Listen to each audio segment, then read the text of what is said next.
Hello, and welcome to Nostalgia Arcana. I'm your host, Doug Leaf. Each episode of this podcast, we'll look back on the movies, TV, games, people, and phenomena that we still love talking about all these years later, and ask ourselves why these bits of pop culture still enchant us today. This week, we'll be revisiting... It began with the forging of the Great Rings. 3 were given to the elves, immortal, wisest, and fairest of all beings. 7 to the dwarf lords, great miners and craftsmen of the mountain halls. And 9 rings were gifted to the race of men who, above all else, desire power. For within these rings was bound the strength and will to govern each race. But they were all of them deceived, for another ring was made. In the land of Mordor, in the fires of Mount Doom, the Dark Lord Sauron forged in secret a master ring to control all others. And into this ring he poured his cruelty, his malice, and his will to dominate all life. One ring to rule them all. Well, we're finally kicking off Frodovember proper as we begin our look back at Fellowship of the Ring. And anyone who's listened to this podcast knows that the Lord of the Rings movies are my favorite movies of all time. So I've engineered a set of episodes just to be a pig in shit as we wallow through one of my favorite things in the world. I've come prepared with my my Lord of the Rings mugs. This one's got a picture of Bag End on it, so it's perfect for talking about Fellowship. And of course, I'm not doing this alone. I don't have an entire fellowship, but I do have one companion for this journey. He is never late, nor is he early. He arrives precisely when he means to. Ladies and gentlemen, welcome podcaster Dave Jackson. Hey, Doug, thanks for having me back on. And for me, not to bury the lead too much, I guess, one of my favorite movies of all time, perhaps my single favorite movie ever, The Fellowship in particular. So happy to be here. Yeah, I think I reached out to you because you had said something on your show, Tales from the Backlog, which everyone should go listen to. It's awesome. We'll give you a chance to plug stuff later, but somehow this had come up on that show or the other show you used to do called the Top 3 podcast. And so it made me think of you when I was like, who do I want to bring on for Frodovember? And so I reached out to you and you said, I want to do it. And I want to do Fellowship in particular.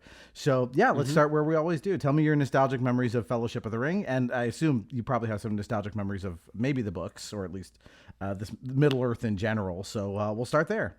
Yeah, absolutely. So I was like a teenager when the movie came out, The Fellowship of the Ring, and I had not read the books. I don't think I had heard of the books before the movie came out.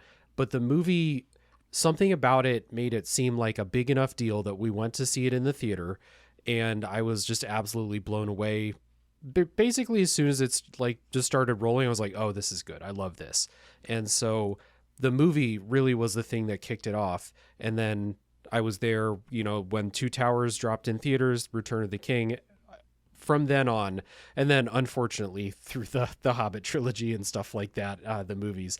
But that kind of kicked off the love for Lord of the Rings. I attempted to read the books several times. I attempted to audiobook The Fellowship driving across Oklahoma one time. If you can't get through it when you're driving across Oklahoma, I don't know what's going to do it. So that was a long time ago. I haven't not returned to the books. I've never made it through the book. But I did read The Hobbit, and I have just basically watched The Fellowship in particular, probably more than the others, but I watch The Lord of the Rings probably once a year.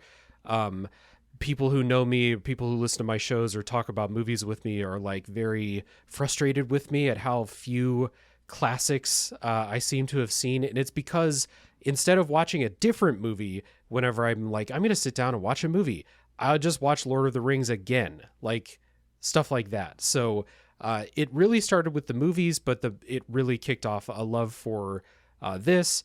And then, obviously so many fantasy book series took the most inspiration from the Lord of the Rings. And so stuff like the Wheel of Time I really got into specifically because the first Wheel of Time book is basically the Lord of the Rings. So big nostalgic memories for this for me. Yeah, same. And so I talked a little bit about this on the last episode, which is on the Rankin Bass cartoon version of The Hobbit, which remains, of course, the best version of it. And I read The Hobbit when I was 8, and it was like it's a big lift. It's doable if you're a precocious 8-year-old, but it is. I mean, I remember getting to the end of that and feeling like, wow, I really accomplished something. This was hard. And I had a copy of Fellowship that I then picked up, and I'm like, I guess this story continued, but I'm like, I just finished like 300 pages of The Hobbit. I can't do this now. Like, this is too much for me. And so I put it down. I never revisited Fellowship. I never watched the like earlier like cartoon versions of the Lord of the Rings movies. And then like you, like it kind of came back into my orbit when this movie dropped in 2001. And I knew I was going to see it because I was into fantasy. Like I knew this is something I was going to like most likely. I didn't know I would fall in love with it as much as I did. And I was so obsessed with it. Like I saw it like twice in the theaters, and I was in college. I couldn't justify just seeing it over and over again in the theater, but this was the age of file sharing. So I BitTorrented a shitty camcorded version of it from like China because it was filmed in the theater. It had like Mandarin subtitles, and like I had to there were like chunks missing, and I just had to content myself with watching that a billion times until the DVDs came out. And that was when I decided I would read the book, and I did make it through it once. I started rereading it. I had hoped to finish the rereading it in time for this cast, but life got away from me. And I do like the book, but it was great to read the book at that time because, like I said, I was in college and I was an English major. So I was really like, this is right when I was steeped in all of the stuff that Tolkien himself was relying on, the shoulders he stood on, right? Shakespeare and Spenser's The Fairy Queen and Beowulf, and like all of this stuff that you can see, like the influences for him are really obvious. And then, like you said, everything that comes after this in the fantasy genre, like you cannot avoid it being in some way inspired by Lord of the Rings. So I'm really excited to talk about this. Normally up top, I would talk a lot about like the production and things like that. We don't have a lot of time because it's a 3-hour movie that we got to get through. And a lot of the cool things about it will emerge as we talk about the movie itself. But I will say that like the goal here is not to like just parrot back cool things that you can get yourself by watching them with the DVD commentaries on or the behind the scenes stuff, because there's tons of that. All those fun facts, if they come up, they come up. But I think the goal here is really to talk about why this resonates and like the emotional impact of this. And like I got like misty watching it again. Like it's hard to think of like, oh, this shit for nerds, but like when you watch it, like that's what really struck me is they nail like the tone and like the really powerful themes and character beats of this perfectly. Yeah, absolutely. I agree. It's one of the things that like the first several times I watched the movies, I was just all about like the story, the Fellowship, like Legolas is super cool. Aragorn's super cool. Look at Gimli's pretty funny. Like look at all them doing their thing. And then as I continued to like watch it and get older and understand more about picking out themes and following through on them, like you really start to pick out really beautiful stuff in this, like like what's the opposite? Healthy masculinity, not toxic masculinity. Like there's a lot of that going on in the Lord of the Rings, and like loyalty and like the bond between the hobbits, especially Frodo and Sam and stuff like that.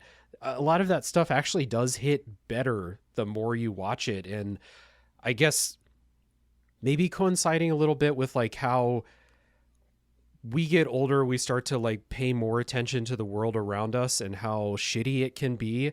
And that's what's going on in Lord of the Rings. And then you see how, the lessons and themes that they're dealing with in Lord of the Rings, specifically relating to like this hopeless task that they have and how do they soldier on through that. Like that stuff actually hits way better now than it did the first time I watched it, even though it was all a surprise back then.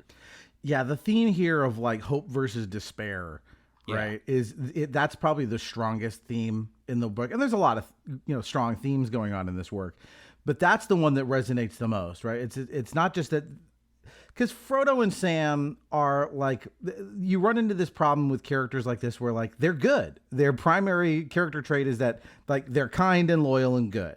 And for a protagonist that's normally like, that's not enough. It's a little boring. But it works here because of, it's like their only bulwark against all of the impossible odds that they face, right? Like the only reason they're able to withstand the ring up until the end is because of their innate goodness.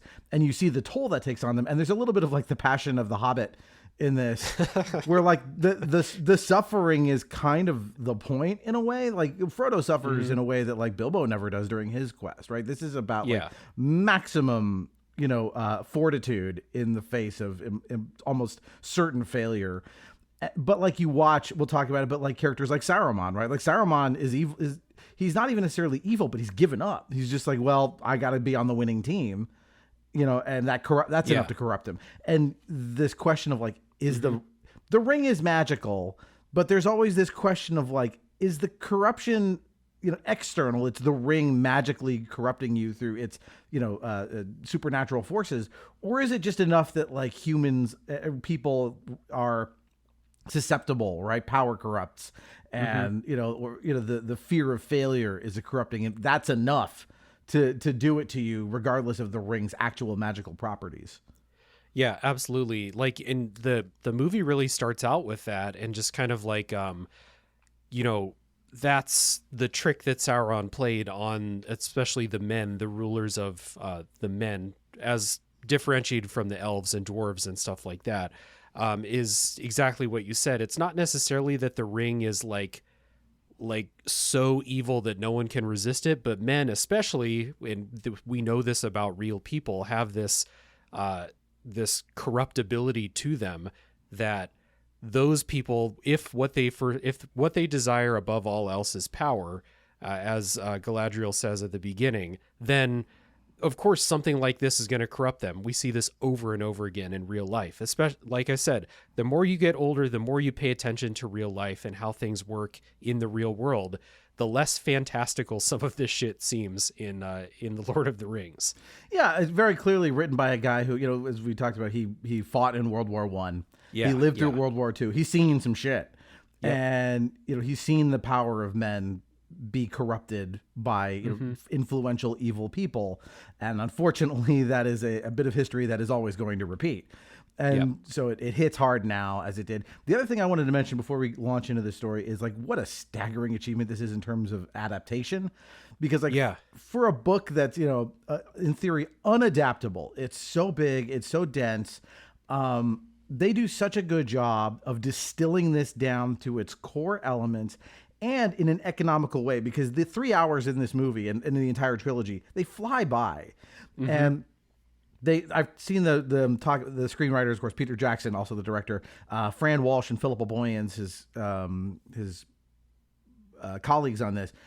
They talked about how like every scene had to do a lot in terms of work. Like it had to be expository because they have to convey information to you. It has to be emotionally resonant, but it also has to be entertaining. And they have to do that. And you can watch that, like so much of that is just like the look on Ian McKellen's face as he delivers exposition to let you know that like, not only is this expository information, but also he is just devastated inside. It's like every scene is like, I'm sorry, doctor, but it's malignant. Or every scene is like, I'm delivering you very bad news, and you can see it in my face.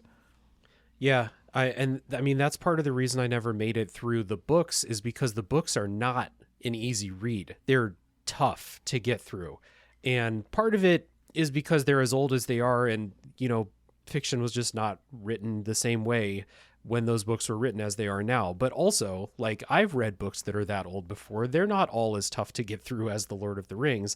And so, like you said, especially the exposition, like there's so much that you can learn about this fantasy world. And then in the movies, I mean, they cut so much out of it. Like there's a lot about the world. Like, what is Gandalf, for example? Like, you don't learn that just by watching the movie. Like, you might pick up that he's different but you wouldn't learn that Gandalf is basically a god by watching the movie. That's stuff from the books, and then the Silmarillion and all that stuff. And so they made tactical cuts too, of course, about like what would be cool, but like we don't actually need it in the movie. Even in the extended edition, that the almost 4-hour long extended edition of the movie, there's still a lot that they leave out, but it still works. Like you said, the core, the essence of it is still really, really well done. And I don't know if I assume we'll talk about the cast a bit as we go along, but like the strength of the cast and the actors really helps with that too. Like you mentioned, Ian McKellen, like can give away exactly what's going on in Gandalf's head with just the look on his face. I mean, I just told you what acting is, but like the strength and the talent of the entire cast, there's not a miss in the cast. And like, I would be curious, because you've read more of the books, like if you think that they, characters are interpreted in a different way than you thought from the books. But I thought the cast is one of the huge strengths of the movie, and just bringing all these characters to life like that. Oh, no, there is not a weak link in this cast. Every single one of them is perfect. The only ones that I recall, and I'm not I've read the books. I would not consider myself a Tolkien scholar. And, I fully expect people will listen to this and go, that guy doesn't know what he's talking about, which is fine, because I don't. But the ones that stand out to me are Merry and Pippin are not quite as comic reliefy in the books as they are in the movies. But that's good. That differentiates them. They're slightly more capable. And in the books, it's really more Sam, who is a little more, I'm going to use the word simple. He's not stupid, but he's more like plain spoken and just like, salt of the earth kind of guy, which it's present here. But in this version, I think they show Sam as still being a little more capable than like Merry and Pippin are kind of idiots that cause, at least in this book or this movie, right? They obviously, they grow as characters as it goes on. But at least here, when they start out, they're a liability, except for their loyalty and their love for Frodo. And like, that's what really comes through too, is like the immense love between these characters. And their love for the material, like the way they handle everything. Again, every line of this, whether it's supernatural and weird or expository, is given such gravity in everything they say that like everything hits. It's like, no, audience, these characters clearly care about this, and so you need to care too, because this is clearly important based on the way they're behaving. Yeah, I did a podcast on Tales from the Backlog about the Return of the King video game, and that game, like from the PS2 and the GameCube, that game has a ton of extra stuff, interviews with the cast, making of the game, because the cast participated in making the game, doing motion capture and all that stuff, and you could just tell how much all of them love being a part of this entire thing. Not just the movies, but like, we're making games now and they're all about it. If they're not all about it, they're putting on a great act about being excited about it. But like, I've watched the extra features on like the DVDs of the Lord of the Rings movies, and like I just got the feeling like everyone who was on the cast loved being a part of it. And then it shines through in the performances. Like, I don't think not to say I've ever watched a bunch of movies where I'm like, man, the actors fucking hated being here. But like with Lord of the Rings, I think you can feel that joy that all of them take in playing these parts and being a part of this massive undertaking that it was. Yeah. I mean, you can tell they know, like, I mean, look, they're actors. I'm sure they go through a million scripts of like, should I take this job? Should I not take this job? It's a paycheck, whatever. But every once in a while, something lands on your desk and you just know, like, oh, this is special. This is not just, everybody knew obviously Lord of the Rings was a famous thing to adapt anyway, to be part of it, but also to see like, oh, and it's good. It's really, really good. It went on it was nominated for 13 Academy Awards, including Best Picture. It won for Best Cinematography, Makeup, Original Score, which, by the way, the score by Howard Shore is this is one of my favorite film scores ever, and probably the last like truly great film score in film history, as far as I'm concerned. And of course, Best Visual Effects. Yeah, it rocks. It's one that like, it's iconic to the point where like, I don't know, like it's tough to say. I don't know a whole lot about film scores, but like it's at that level of like a Star Wars. I was just going to name like 3 John Williams scores in a row, but it's at that level of like the John Williams type, like the Harry Potter score, stuff like that, where you hear it and you're just instantly transported to Middle Earth, back into the movies. So it's fantastic stuff. Yeah, I'll throw these on and listen to them just while I'm working, just to have it on in the background. Like they're beautiful. They're really, really special.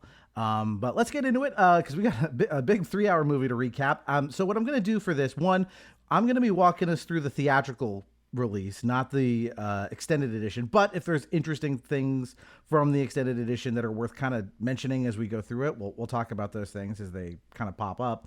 The other thing is, normally I do this scene by scene, but with a movie this long, I'm going to just sort of introduce each section of it as a chapter. So that's kind of how we're going to go for this and the next two movies. So chapter 1 is, of course, the prologue, as Galadriel narrates us in. We see that how the rings are forged, distributed to the various races of Middle-earth, and the one ring made to control them. Sauron is defeated. Of course, the ring's maker is defeated by Prince Isildur on the slopes of Mount Doom, but the hearts of men are easily corrupted. Isildur is killed, thanks to the influence of the ring, no doubt. And the ring slips off his neck and is lost into the river Anduin, where thousands of years later it is picked up by a creature known as Gollum, who takes it deep into the Misty Mountains, where by happenstance the ring falls off of Gollum's possession and into the hands of one Bilbo Baggins, who just happens to be out on a quest of his own.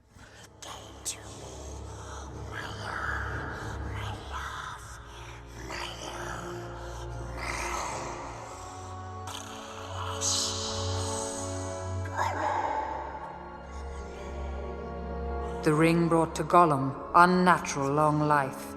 For 500 years it poisoned his mind.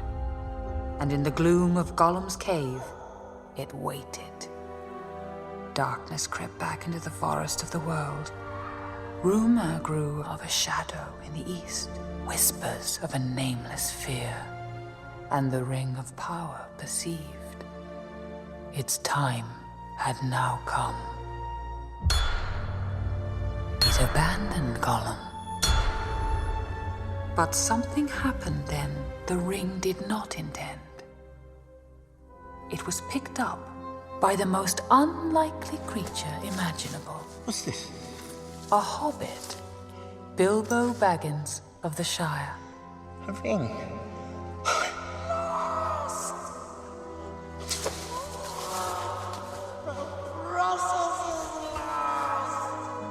For the time will soon come when hobbits will shape the fortunes of all. This is, like, talk about a staggering work of adaptation. I know they went through 1 billion drafts of this, trying to condense this much information. I mean, this is nothing short of masterful in how it brings you into the story. Yeah, because like I said, I saw this. I didn't read The Hobbit before watching this. The Hobbit was written before the Lord of the Rings books. So like if you had read The Hobbit in 1940 or whatever, and then the Lord of the Rings books came out, or, you know, whenever you read those in that order, you'd be like, I already know the story of Gollum. I know how Bilbo got the ring, et cetera, et cetera.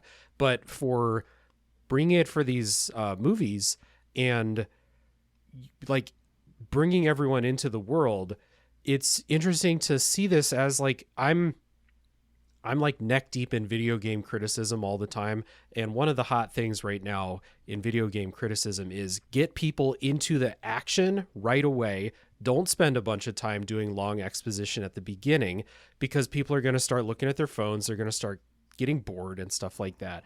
And get back into Fellowship of the Ring. We have this long exposition sequence telling us the history of the ring, basically. And it's riveting. Like, it's so well done. The voiceover by Galadriel is incredible, and the just like the visuals of how they show this history, the battle where Isildur gets the ring from Sauron, the kind of history of how Isildur gets betrayed and killed and falls into the river, just the most unceremonious death of all time for this great man that killed Sauron. Like, how they take you through all of this, how they introduce it. Like you said, it's so much information, but it's like every word feels perfect. Like, it doesn't feel like there's any fat on this. And then to like take you through the history of the ring and then right into the Shire, basically, to start the movie out. I don't know. I could probably just like go on YouTube and watch this introduction for fun and just have a good time watching it. Like, just really well done. Yeah, and the efficiency here is so good because there's a lot of artistry in terms of the way some of these things are shot, right? The death of Isildur is like jagged, almost like you don't really get a good sense of what's happening. When we see like the races of Middle Earth, like they're not presented in a realistic way. It's almost poetic the way they're holding the rings and stuff. We get a map of Middle Earth during this to get you oriented as to where things are. They show you Elrond and Legolas at the battle. Between the forces of good and Sauron to communicate to you, hey, they're immortal. Like you'll see them later. And so you'll understand elves live forever, men don't, right? These kinds of bits of information are in there. And that the ring will unnaturally prolong your life the longer you hold on to it, but it might, transform you in some way. We don't know exactly the deal with Gollum yet, but we're because one of the first things that happens we'll get into is, of course, worrying about Bilbo. And his exposure to it, and all of that stuff, and the best is the tone that the reason I think it's so engaging is like Galadriel tells this like it's a ghost story, I think that's what brings you in. Yeah, it's super dark. The music in this part is very serious. Like you said, a ghost story is a good way to describe it. Like you're getting everybody to the point where they're going to see Bilbo have the ring at that party in like 5 minutes. They're gonna be like, oh no, like that's serious business right there. But you have to bring everyone fully up to speed. I like also they kind of like seem like they've cut out little parts of this introduction that they put later in the movie, like when what's his name, Elrond and Isildur in the volcano, and Isildur like decides to keep the ring for himself. They could have showed that at the beginning, but they held it back. Like they didn't need to show it. Like you said, the efficiency of it. They kept what needed to be there, and then they returned to this a couple more times throughout the movie to again show you like, yeah, Elrond was there. He's like, you don't need to tell me this story. I fought in that battle. I saw it happen with my own eyes, like stuff like that. Right. And they're even, they have enough restraint to like hold back the full Gollum backstory as well, which they keep that until the third movie, really, to show you what happened. Right. There's lots of little things like that they do here that are just all in the sake of like, this is as efficient as you could be with this while still not losing the audience. Like, again, like, yeah, this is like, you could study this in film school as to how effective this is as an opening. Just to cover the amount of information that they do and bring everyone up to speed, keep everyone entertained when all they're doing really is telling you a history. Great stuff. Yep. The first of many great scenes in the movie. Yeah, pretty much all great scenes all the way through. So we get to chapter 2. This is a long expected party. It is 60 years after the events of The Hobbit, and Gandalf finds Frodo on his way to visit Bilbo in Hobbiton. Gandalf is thankful that hobbits are shielded from the goings-on of the outside world. He visits Bilbo and learns he's up to something. He wants to leave and not come back. Strangely, he hasn't aged a day since Gandalf last saw him. They share some bonding over smoking some of the finest weed in the South Farthing. The party is held for Bilbo's 111th birthday. He speechifies before mysteriously disappearing in the middle of talking. Frodo suspects something. Of course he does. He's a Baggins, not some block-headed brace-girdle from Hardbottle. You will tell him, won't you? Yes. He's very fond of you. I know. He'd probably come with me if I asked him. I think in his heart, Frodo's still in love with the Shire. The woods, the fields, little rivers.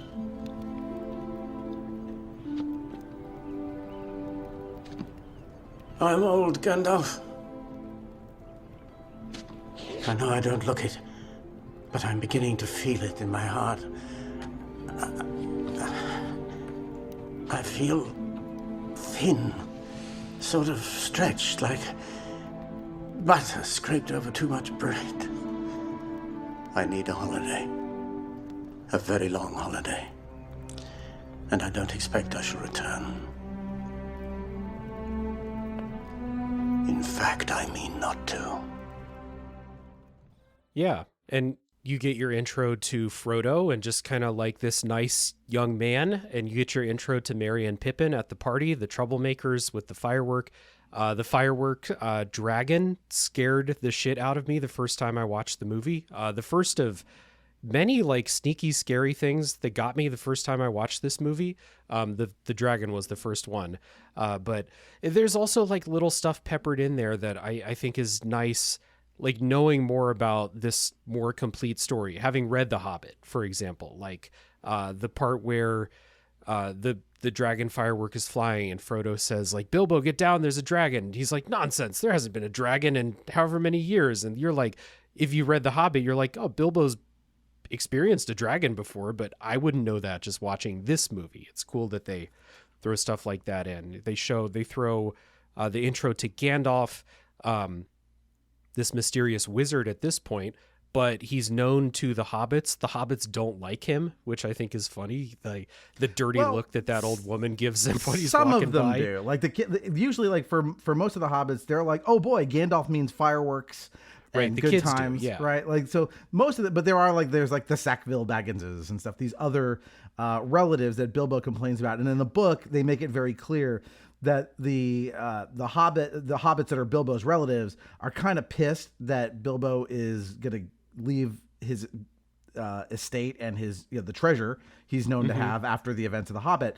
That's going to go to Frodo because Frodo is not Bilbo's son; he's his cousin.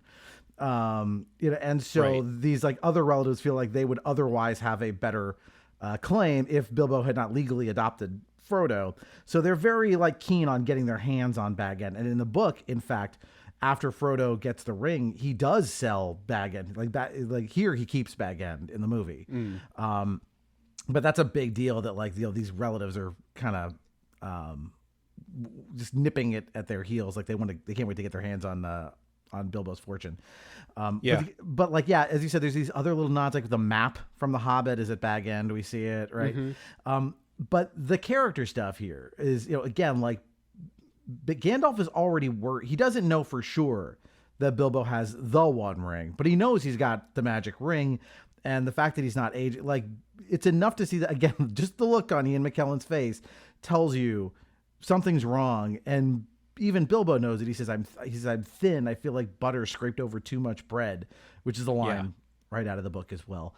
And like, so all these little character moments adding up to like, yes, it's nice, that we're having this visit with Bilbo, but like, there's already a sense of dread. Like we've been told about the ring already in the prologue, and here it is. And like the audience the movie is in step with the audience. We're told we should be nervous about anybody who's anywhere near this radioactive ring. And here it is. It's been in his pocket for 60 years. Yeah.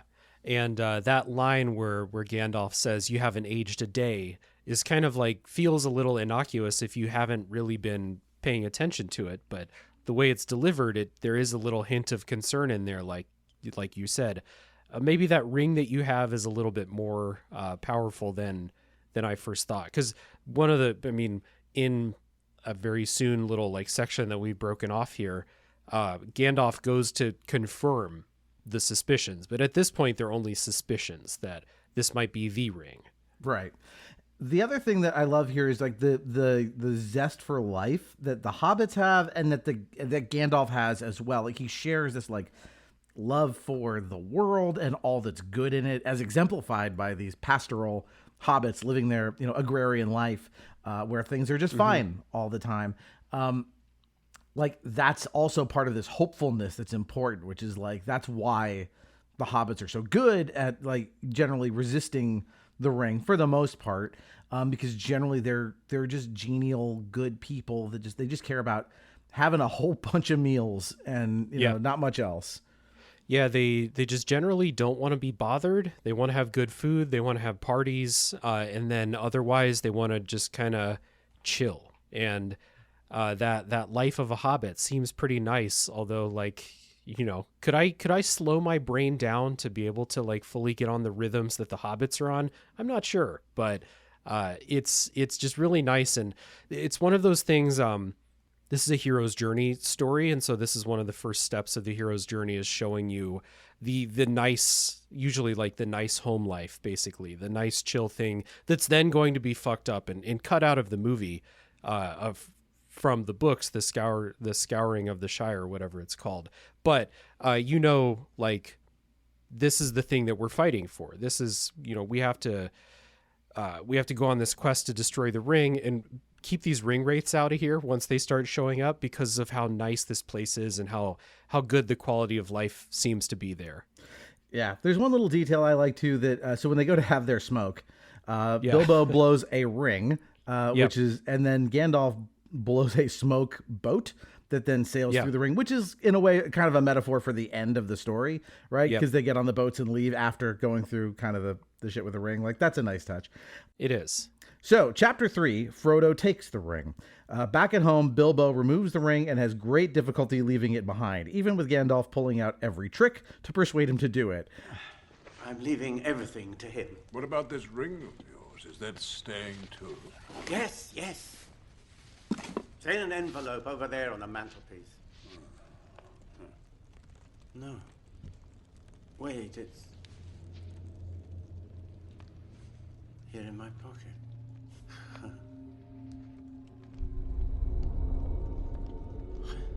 Isn't that odd now?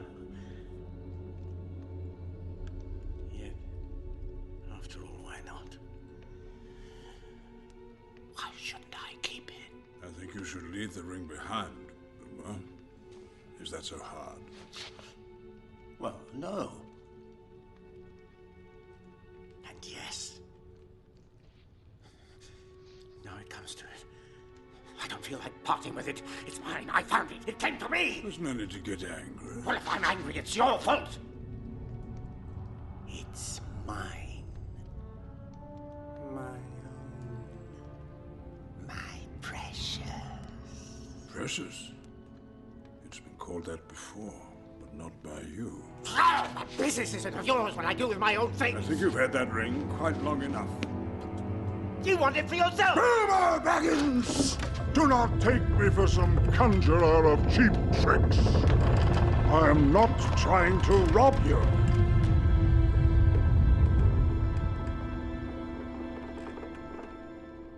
trying to help you. And Frodo picks it up after Bilbo leaves, just innocuously in the blurry background of a shot for this momentous moment. Gandalf tells him to keep it secret, keep it safe, while he goes out to research it. This scene with Bilbo, this is so great. His one of the other themes that people obviously tie into this is addiction, right? But his inability to give the ring up, the way he's like, okay, no problem, see you later, and then Gandalf's like, Bilbo, it's still in your pocket, it's great. It lets you know that even seemingly good Bilbo, especially if you know The Hobbit, this is kind of a sad fate for him, that he didn't deserve this, but he's been corrupted by it. He can't help it. Yeah. And he goes through the different stages too. The first time he's like, oh, it's look at that, still in my pocket. And then conveniently doesn't put it in the envelope, and then Gandalf has to remind him, and then Bilbo gets mad at him. And this is the second scene that scared me the first time I watched the movie, when Gandalf yells at Bilbo, the Bilbo Baggins, that do not take me for some conjurer of cheap tricks. I'm like, oh my God. Because again, first time you watch this, if you're not familiar, if you didn't read The Hobbit, if you don't know anything about Gandalf other than he's this mysterious wizard, you're like, okay, well, what kind of wizard is he? What is he? What does he know? What's he capable of? The first real thing is when he blows the smoke sailboat. You're like, oh, okay, cool wizard trick right there. And then he does this thing where the lights dim down in the house. His voice deepens and kind of fills the room as he's kind of scolding Bilbo for assuming that he's trying to steal the ring from him. And that, just the slow buildup of figuring out what's Gandalf actually capable of, because he's not a wizard of fantasy that's rolling around shooting spells out all over the place. So many wizards, I guess, in fantasy are probably super based on Gandalf or Merlin, I guess. But Gandalf keeps it all pretty close to the chest, like what he's capable of. And little bits of it come out, like in this scene right here. This is one of my favorite like conversations in at least this first movie, is when Gandalf is trying to chip away at Bilbo to actually leave the ring behind, but also Bilbo's his friend. He's not just going to like take it from him. I think he knows the gravity of like, I don't know, like the desire to take the ring for yourself. Like he's probably pushing against that. It's just a really good scene. And then Frodo, after we get this introduction, all the introduction to what the ring can do, we've seen what it did to Bilbo, and now it's like, now Frodo has to take it. And that's the part where we begin the idea of like, arguably the person who should least have to shoulder the burden now has the greatest burden of all time. And that's something that a lot of good stories do, that where we put our burdens on others who we feel might have an easier time. They might not, but it's not our burden anymore. So yeah, Frodo gets it. Yeah, I love the thing that Bilbo says here when he's in the midst of that argument, and he says, well, if I'm angry, it's your fault. And like, that's a great way to like demonstrate the psychology of what the ring is doing. You know, like, because that's that kind, you've all encountered people in your life that say things like that, right? You know, they blame, you know, they've done something wrong, and their immediate response is, I'm not, you know, if I'm mad, it's your fault, right? You're to blame, not me. That's definitely the ring working him over. The ring is working on Gandalf. I mean, it works on everybody, whether they know it or not. And that scene where Gandalf is like, well, maybe I'll pick it up. And like, you get the flash of the eye, you know, like that was a good jump scare too. Cause it's the first time we really see the eye, and like, you know, the way Gandalf tells him, keep it secret, keep it safe. You know, he's very strongly suspects what this is. And he takes off. So Chapter 4, Evil on the Move. We move from this to see the Tower of Barad-dûr. We don't really know exactly what this is, but it looks evil as fuck, so we have an idea. Yeah. And we hear the voice of Gollum. We've heard Gollum's voice a little bit in the prologue, but we just see his hands there as he's probably on the rack or something, and he screams, Shire, Baggins. And we see the ring wraiths leave what we'll later find out is Minas Morgul, the city where they dwell, this evil city. Gandalf, who happens to have made his way all the way over to Minas Tirith, which we understand took him a year to get there, I'm sure. It's a long way away. But he's outside the capital city of Gondor. He sees Orodruin, Mount Doom, erupting, so he knows, like, shit's happening. And he makes his way down to the archives of Minas Tirith to find a few more clues about the One Ring from the ancient writings of Isildur, in particular that it will react to fire. Not a whole lot to say about this, but I do like that moment when Isildur has the ring and we find out it's one size fits all. I think that's a cute way of explaining how like anybody can use this ring. Yeah, and how big Sauron's like hand was when he first picked it up. Yeah, I mean, we don't get a whole lot about Sauron except for that first battle, but you can imagine just from those early battle scenes, and then you see the size of him, like how much of a task it must have been to take him down. But I love this. I love this part where Gandalf is out researching, because it kind of fills in a thing. Like you might expect that Gandalf just knows everything because he's a wizard. That's what wizards do, right? They know shit, especially magical shit. But this has been so dormant and so lost for so long that even Gandalf isn't fully sure of, like, how would I identify if this is the One Ring? And so he's got to go research. And he finds out something he wished he didn't. Yeah, I love that. They'll drop this in later. He says something like 3,000 lives of men I've walked the Middle Earth, right? Giving an idea of how old he is. But right, exactly. This is Sauron's ring. Like, most people would not have ever even gotten close to see it. You know, like, so there wouldn't be a lot of information about the One Ring because the people who would know most about it are dead. And there's not very many of them. Somebody either interviewed Isildur or a close eyewitness about what the ring looked like in that one moment. Otherwise, who knows? I think it's Isildur himself. These are his own writings about. Yeah. Because he talks about, I won't give up the One Ring. It's precious to me. They keep using the word precious. And I love that. That's a cool flourish where, like, it's something Gollum calls the ring in The Hobbit. But this idea that, like, you know, everybody refers to it that way, who's sort of corrupted by it. Bilbo uses it during this first opening part too. Yeah, and Gandalf calls him. It says it's been called that before, not by you, right? Right. Letting you know, like, yeah, this evil creature who you encountered also called it that. So chapter 5, The Quest. Gandalf returns and tells Frodo of the ring and how Gollum was found. And Gandalf's face says everything. Frodo cannot tempt Gandalf into taking it himself. So he takes on the burden and says, "What must I do?" After catching Samwise Gamgee eavesdropping, Gandalf assigns him to accompany Frodo to the village of Bree, where he will meet with them after going to speak with his boss, Saruman. And so the three set off while Gandalf then shortly thereafter departs towards Isengard. Yeah. There are markings. It's some form of Elvish. I can't read it. There are few who can. The language is that of Mordor, which I will not utter here. Mordor? In the common tongue, it says, "One ring to rule them all. One ring to find them. One ring to bring them all. And in the darkness, find them." This is the One Ring, forged by the Dark Lord Sauron in the fires of Mount Doom, taken by Isildur from the hand of Sauron himself. Bilbo found it. In Gollum's cave. Yes. For 60 years, the ring lay quiet in Bilbo's keeping, prolonging his life, delaying old age. But no longer, Frodo. Evil is stirring in Mordor. The ring has awoken. It's heard its master's call. But he was destroyed. Sauron was destroyed.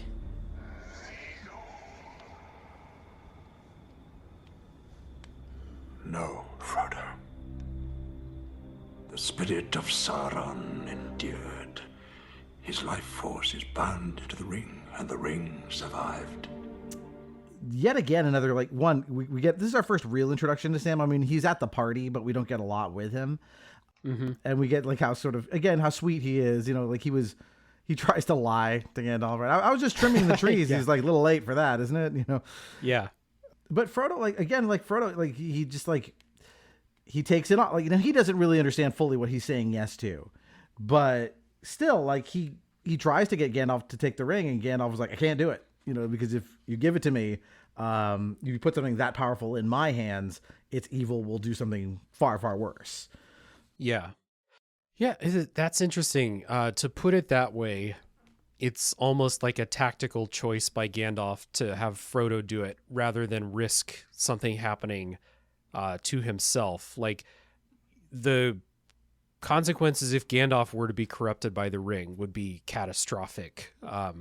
Probably just as bad, if not, you know, maybe a little bit less bad than if Sauron got it himself. But so it's like a tactical thing where Gandalf is like, you know, if the ring fucks Frodo up, it's not going to be the worst possible scenario. But also, I know something about hobbits, and perhaps if there's any race out there that could hold up to the ring long enough, it might just be a hobbit. And so it may be like that Baggins blood gives him a little bit more confidence too. But I never really thought twice about, you know, Gandalf, instead of Gandalf saying like, let me find someone who's suitable for this, or maybe there's no time to do that. He's just like, you got to take this. But in the back of his head, I'm sure there's that calculation going on of like, Frodo might actually be the best short term. Just hold on to it. The hobbits, they got a little something to them. Yeah, I mean, Bilbo lasted for 60 years without going, you know, he doesn't go insane. You know, he doesn't, right. You know, he doesn't lose his mind. He doesn't start doing crazy shit with it. You know, so there is a sense of like, well, you can hold on to it for now. And again, he tells him to go to Bree, and it's clear his long-term plan is not necessarily to make Frodo carry it to Mordor. In fact, he doesn't want Frodo to do that. Right. You know, he does feel like that would be asking too much of him. But right, exactly. Like we see what happens to Saruman when he's corrupted and he doesn't get anywhere near the ring. Like, and he's plenty dangerous without it. So Gandalf armed with the ring, would be very, very bad. And he knows this, and he's at least he's able to resist it in that moment. But you can see it's an effort. When he says like, "Don't tempt me," like you can see like he isn't just saying that, like he is being tempted. All right, so chapter 6, a meeting with Saruman. Sam and Frodo set off. Gandalf arrives at Isengard, that's the wizard's stronghold, to meet with Saruman the White, the only wizard higher ranking than Gandalf. Of course, there's only 5 of these wizards anyway. After telling him of the ring, Gandalf says they have, at least some time to act. It becomes clear, however, that Saruman has been corrupted by use of the Palantir, which are these essentially crystal balls that all connect to each other, and that he believes they have no hope, and therefore it is better to be on the winning side. At which point this leads to a wizard's duel, which Gandalf loses. The hour is later than you think. Sauron's forces are already moving. The 9 have left Minas Morgul. The 9? They crossed the River Eisen on Midsummer's Eve, disguised as riders in black. They've reached the Shire. They will find the ring and kill the one who carries it. Frodo.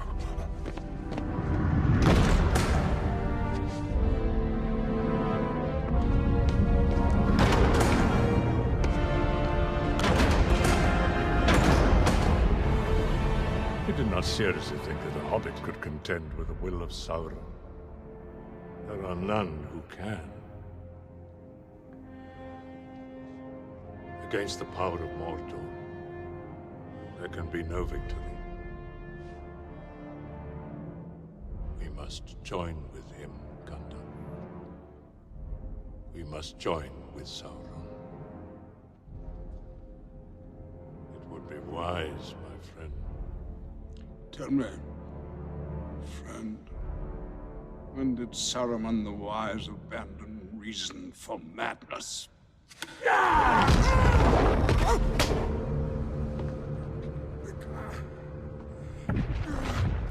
Yeah, the notion that this is so tough that we might as well be on the winning side is, just, you could pick any number of Politicians right now. influential people. Yeah, influential people of power that are doing that exact same thing right now, where instead of fight for, that you don't want Sauron to get the ring, that that's bad. Instead of doing what you can, as like you said, one of the more powerful people in this existence, outranking Gandalf, besting Gandalf in a duel, all of this stuff, I don't know how much of a fight Saruman could put up, but he chooses not to, and that's the point. The point is that he chooses the path of least resistance, and this foolish notion that a lot of these people in real life take, where if I ally with them, then I'm going to be fine. And that's not what happens to Saruman in this story either. He gets what's coming to him because he gets abandoned the second he becomes not as useful anymore, basically. So this part was just really strong because, you're okay, Gandalf's the wizard. Okay, Gandalf's not the top, and also Gandalf just got defeated in a wizard duel. And like you said, it just shows a lot about Saruman's character, both in his power, but also in his decision making. And some of that stuff, again, hits really different once you get a little bit older and start to realize how people in power in the real world do these things too. Yeah, and the performance here, getting Christopher Lee for this character, it was such a coup, because he's played a million villains, right? He's a great character actor, going all the way back to the Man with the Golden Gun. He's played Dracula, of course. He's Count Dooku in the Star Wars prequels, which are around the same time as this. But his deep voice, and also a guy who was absolutely steeped in Tolkien. He famously said he read and reread Lord of the Rings every single year his entire life. This means a lot to him. In fact, I think he said he was a little bummed he didn't get to play Gandalf because he wanted to. But he's perfect for Saruman here. He's so menacing. And we don't even really get to see what Saruman was like, before this. We get a little of it in the Hobbit trilogy, but it's really interesting to see, Gandalf shows up at his door and it's already too late.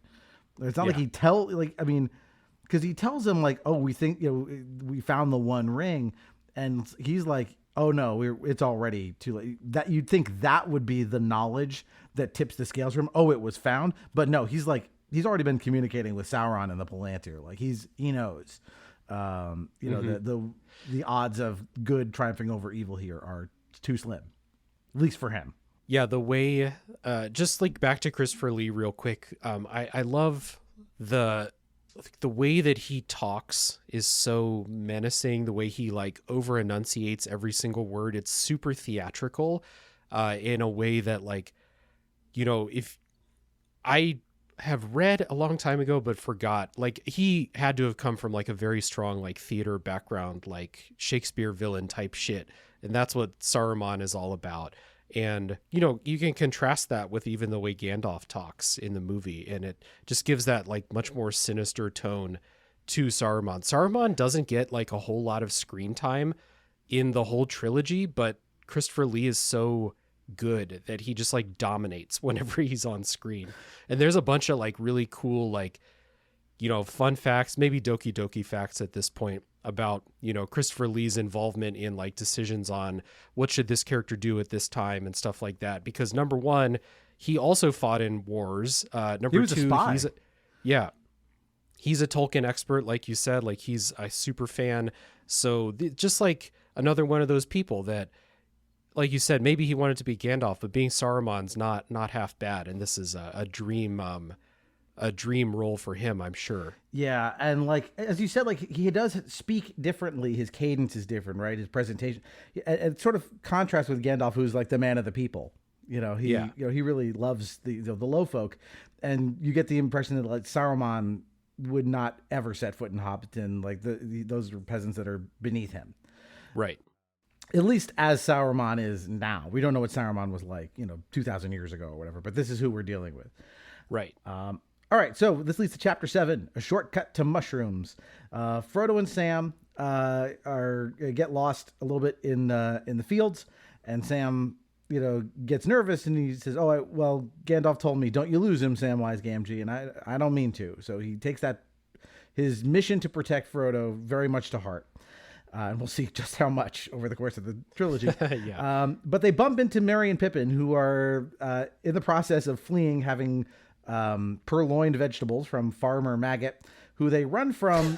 Rough name for Farmer Maggot, by the way. Got the short end of the naming stick. Yeah. By the way, he's an ally in the books. Like they go to his house. Like they don't steal from him. Everything's fine. Okay. So anyway, they come up with this little bit of mischief here again to add flavor to these characters. Yeah. But after tumbling down a hillside, Frodo senses something is wrong, and they hide under a branch to get away from the Nazgùl, and they then flee from there across Buckleberry Ferry to get a slight advantage over their pursuers. Oh, that was close. I think I've broken something. Trust a brandy buck and a toque. What? That was just a detour. A shortcut. Shortcut to what? Mushrooms!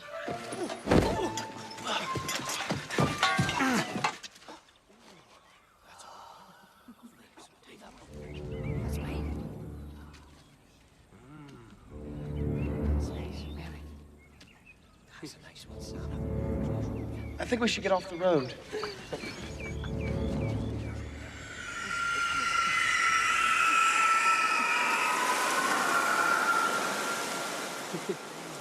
Get off the road! Quick!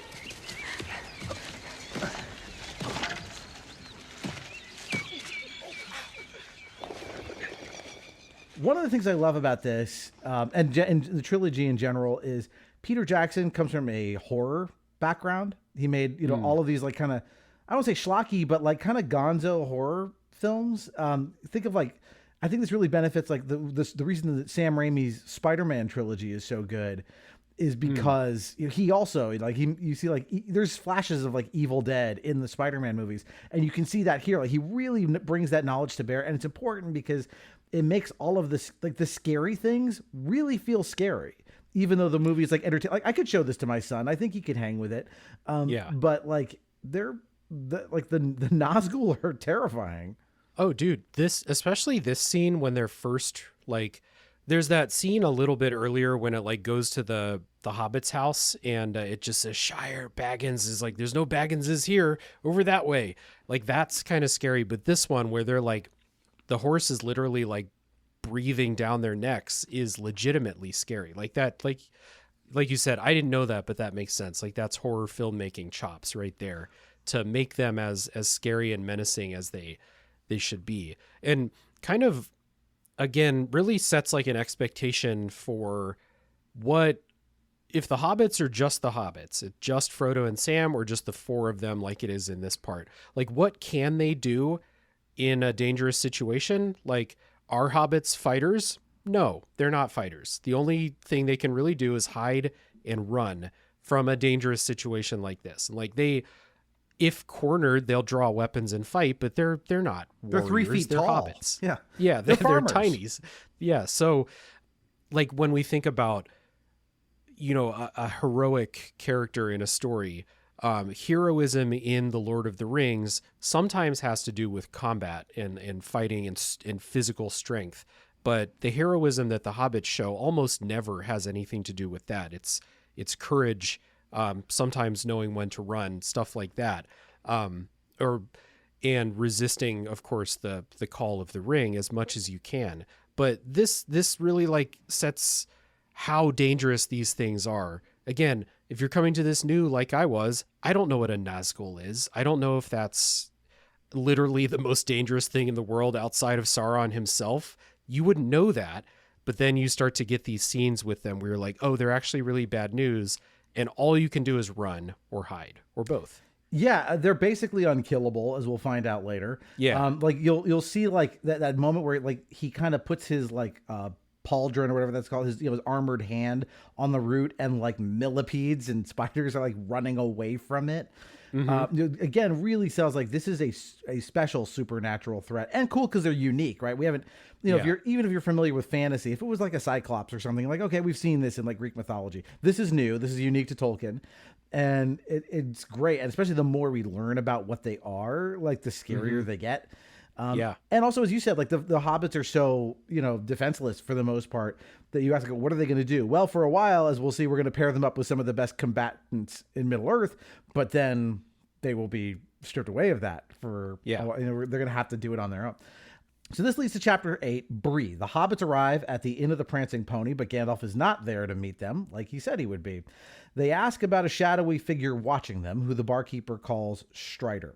When Pippin runs his mouth and reveals Frodo's identity, which they've been trying to conceal, in the ensuing chaos, the ring accidentally lands on Frodo's finger in one of the most iconic shots of the movie. The Nazgùl sense that and immediately head, pell-mell towards Bree. Frodo sees Sauron's eye for the first time when we get to see what the world looks like to a person wearing the ring. But he is then, when Frodo takes it off out of fear, he's dragged into a private room by Strider, who reveals he is there in Gandalf's stead.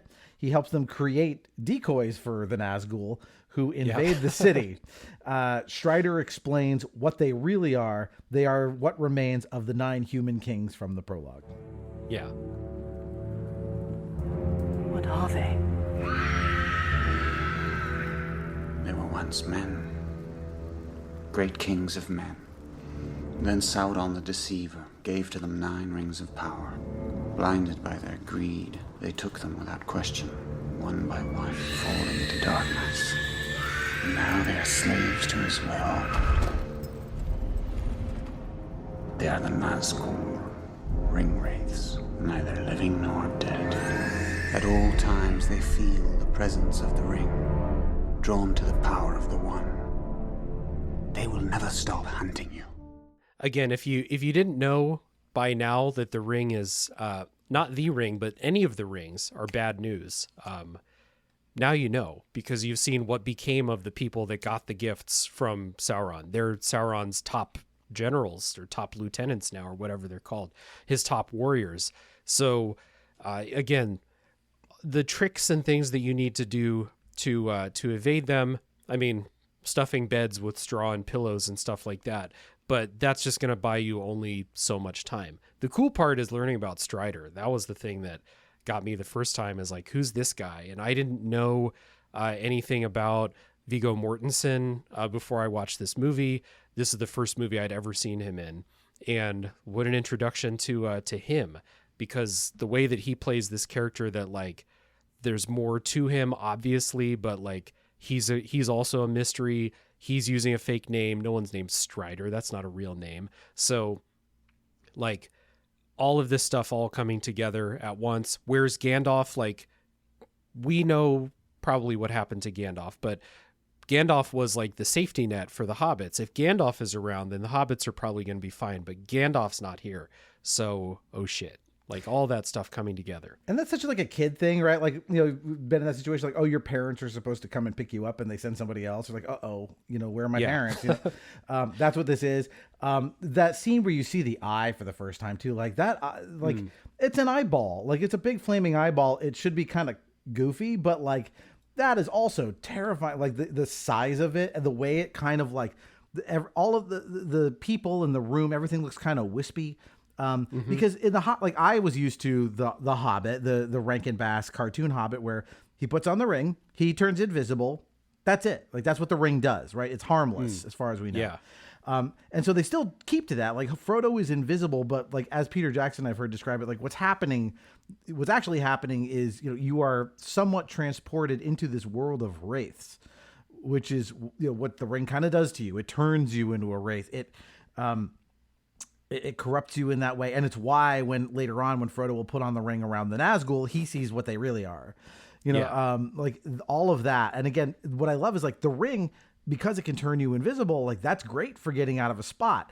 But the problem is the second you do, it's like, you know, pinging Sauron to go like, oh, that's where I am, you know? So it's like the trade-off there, like in this stealth mission that is this story, is obvious. Like that you can use it, but at your peril and only for a very short time.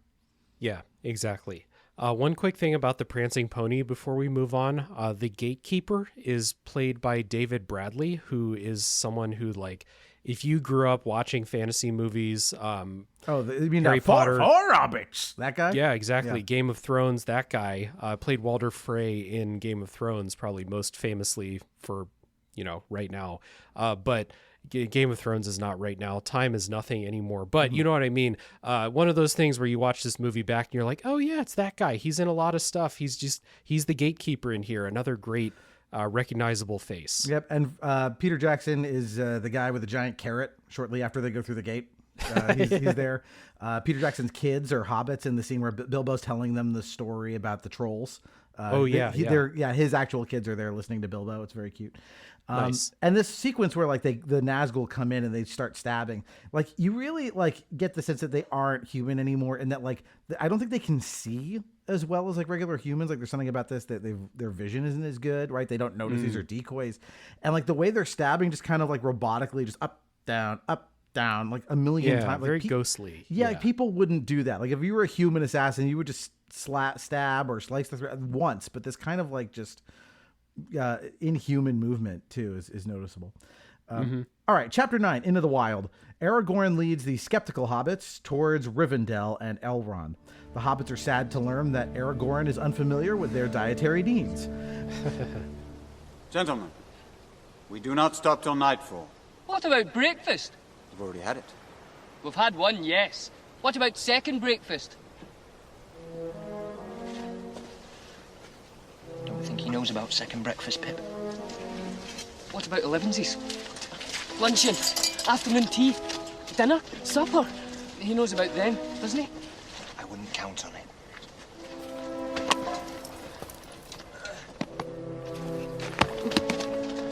Pippin!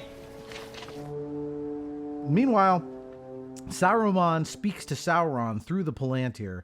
The Dark Lord commands him to build an army. Saruman commands his orcs to destroy the forest around Isengard, while Gandalf awakens atop the Tower of Orthanc to see the devastation. Right. Not a lot to say about this sequence. This is pretty expository, but like the like, what about second breakfast? Like, I love that. Yeah. You know, there's a point I guess I'll make it right now about like the value of levity and comic relief in a story that's as serious as The Lord of the Rings. I mean, like, there is no more serious quest than destroying the one thing that's going to prevent the evil god from coming back and ruling over the land again. And it's a really heavy task. There's already been, we've already maybe lost Gandalf. Like, we don't know at this point what happened to Gandalf. And we have these dark wraiths chasing them and stuff like that.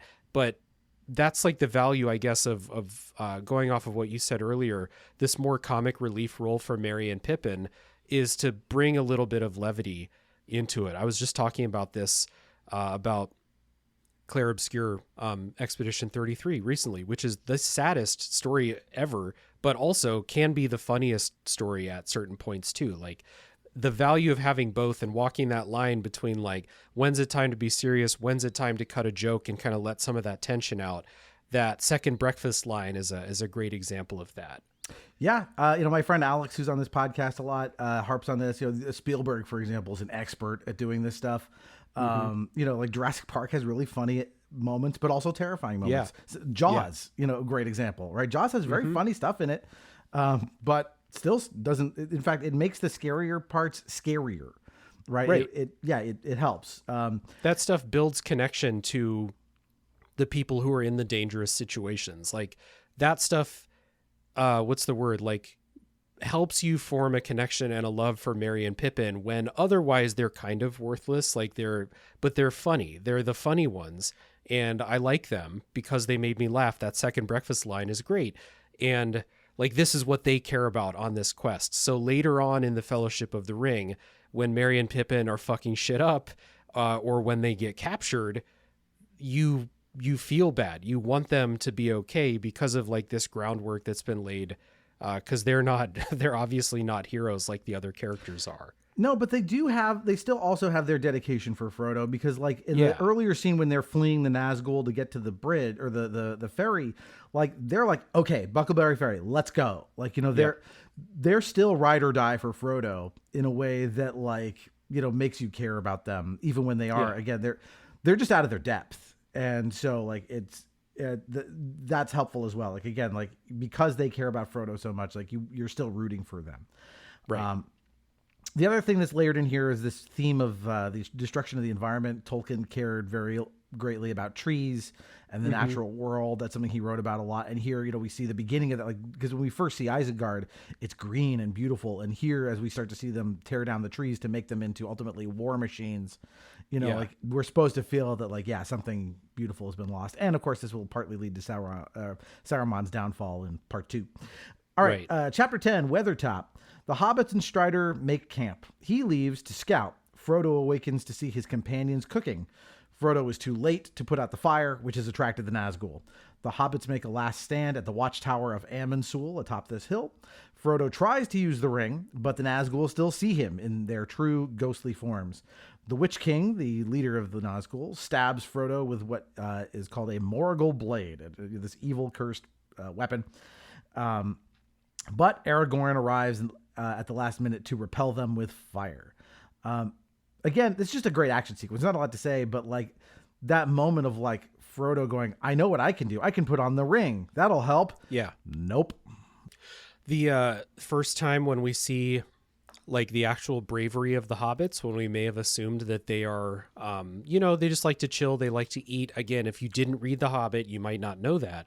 But here, when, confronted with these, obviously like the most dangerous thing that we've seen thus far in the story, the hobbits draw their swords because they have no other choice. They don't just lay down and give up.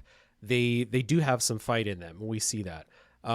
We get hope about how we may fight Nazgùl at some point. It never really like comes back in the strongest way, but it is like in a pinch, fire can help. And then of course, you see actually it's not just terrible because of how like dangerous they are because they're big ghost things with swords, but their swords are evil. It's an evil sword. And now that Frodo's been stabbed by it, he is going to become one of them. I think that's what Aragorn or the elf says. Arwen, maybe. Yeah, Arwen says that. But yeah, shows you. It also shows you Aragorn in action, like really in action for the first time. Yeah, this sells like what a badass he is, because he's going up against like 5 of these things, including the Witch King. Yeah. And like we don't know that yet, but like it really sells like he's a badass of the First Order. Like he's a great character. And as you said, right, like this leads right to chapter 11. Rescue. So at first, we actually cut away from this. This is a nice little cliffhanger of like, what's happened to Frodo? Because we can see, he's gasping, like something's wrong. And even Aragorn, he says he picks up that blade and it like turns to dust, right? Like this is not a normal blade. But we go to chapter 11, Rescue. Gandalf atop the Tower of Orthanc speaks to a moth and sends it flying away. While we see scenes of the caverns beneath Isengard as Saruman's army strengthens, making ready for war, and we witness the birth of an Uruk-hai. Gross. Just gross. This is, again, very gross. Horror stuff, which is great. Yeah. This scene when they show like, the beginnings of the war machine operation at Isengard is one of the first times, but these movies are so good at selling scale of places and just like the depth and the magnitude of this operation at Isengard to get the Uruk-hai out to forge new weapons, build new machines of war, all this stuff. And it seems like the camera goes through these caves and passages forever as they're kind of showing you how this stuff is happening. It's the first, there's a couple other parts in this movie where they show scale really, really well. But this one, you're like, okay, so he said build him an army. He's actually like, the scale of this is an army-sized scale. Like, we don't want to be on the other end of this. Yeah, that's what I was about to get to, which is like the benefit of that scale is it lets you know like just how dire the threat is. Because not only we've heard about the ring, right? The ring is bad, but it is, at least there is only one of them, really in play. The Dark Lord himself is not present. We've got the Nazgùl, of which there are, as far as we can tell, there are only 9, right? But that's different from like, a horde, an actual army-sized horde, which we've seen in the prologue. So we have an idea of like what a giant battle this is at scale. But think like, what are our heroes going to do up against Saruman's forces?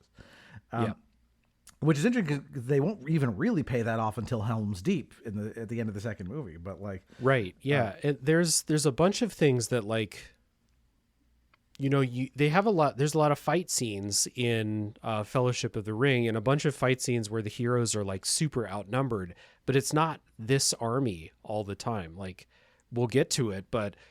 They're building this up, but there's other dangers out there along the way too. It's not just, related to Saruman and Sauron. Right. There's plenty of other dangers they face. Political, wildlife, magical, like all kinds of stuff. Yeah.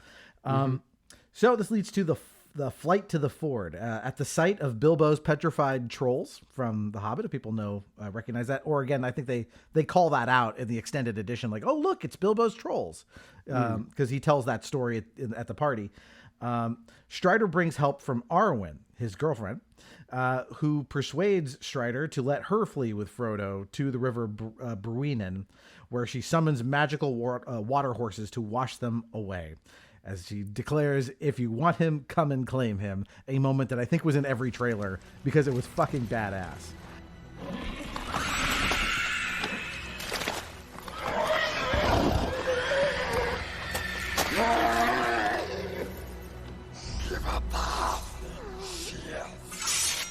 If you want him, come and claim him.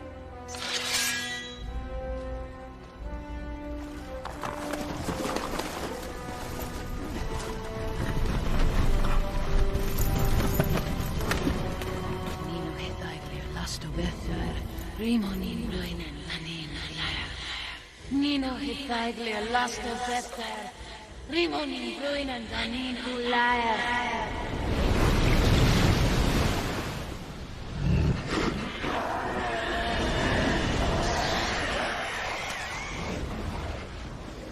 Oh, dude, yeah, this is one of the coolest parts of this movie, and probably of the trilogy in general, the chanting and the gradual growing of that river, and then suddenly horses appear out of the water and wash them away. It's another thing, like with the Nazgùl specifically, and like how dangerous they are. Well, we learned at the ferry that they can't swim, and we learn in this part that, you know, strong enough water, it's going to wash them away, at least buy you some time so that you can get to safety. And this shows the power of the elves for the first time, which you saw in the prologue of them fighting in that war against Sauron's army. But now we see like a specific like situational thing that like, we just happen to be at this river and I can do this specific thing to buy some time. It's really cool the way that they do it, the way it's shot, because they're pursued. She's pursued by the time she gets to that river. It's like the horses are like neck and neck trying to catch her. And then she has this one trick. The Nazgûl hate this one trick that she has up her sleeve. Yeah, this is a great introduction to Arwen, who unfortunately, we won't spend a ton of time with. They do what they can to expand her role. But Liv Tyler playing this character perfectly. Bringing to bear all of her Steven Tyler elf DNA. But like the scene when we first see her is from Frodo's POV, and she's like luminous and like wearing this like glowing white gauze kind of gown. And what's really interesting is when they cut back to an objective camera view that's not from Frodo's point of view, that she's not actually wearing that at all. She's wearing like a more like practical garment. I don't like a coat. So it's really cool that like because he's been infected, like he's not seeing things clearly. We also get to hear the elfish language really for the first time. There's a little of it in the prologue, but basically we hear it here as Arwen speaks that. And we figure out, right, they're powerful. They have some magical abilities that are, she's not at Gandalf's level, but she's pretty capable. And that scene with the horses, that chase, I don't know, that must have taken them forever to film it, but it's so intense as a chase. It's great. All right, so chapter 13, Rivendell. Flitting in and out of consciousness, Frodo awakens in Rivendell and is greeted by Gandalf, who tells of how he was delayed, and an eagle rescued him from Orthanc. During the confrontation we see between Saruman and Gandalf, Gandalf calls him out on his complicity, saying there is only one Lord of the Rings, and he does not share power. The friendship of Saruman is not lightly thrown aside. One ill turn deserves another. It is over. Embrace the power of the ring, or embrace your own destruction. There is only one Lord of the Ring. Only one who bended to his will. And he does not share power.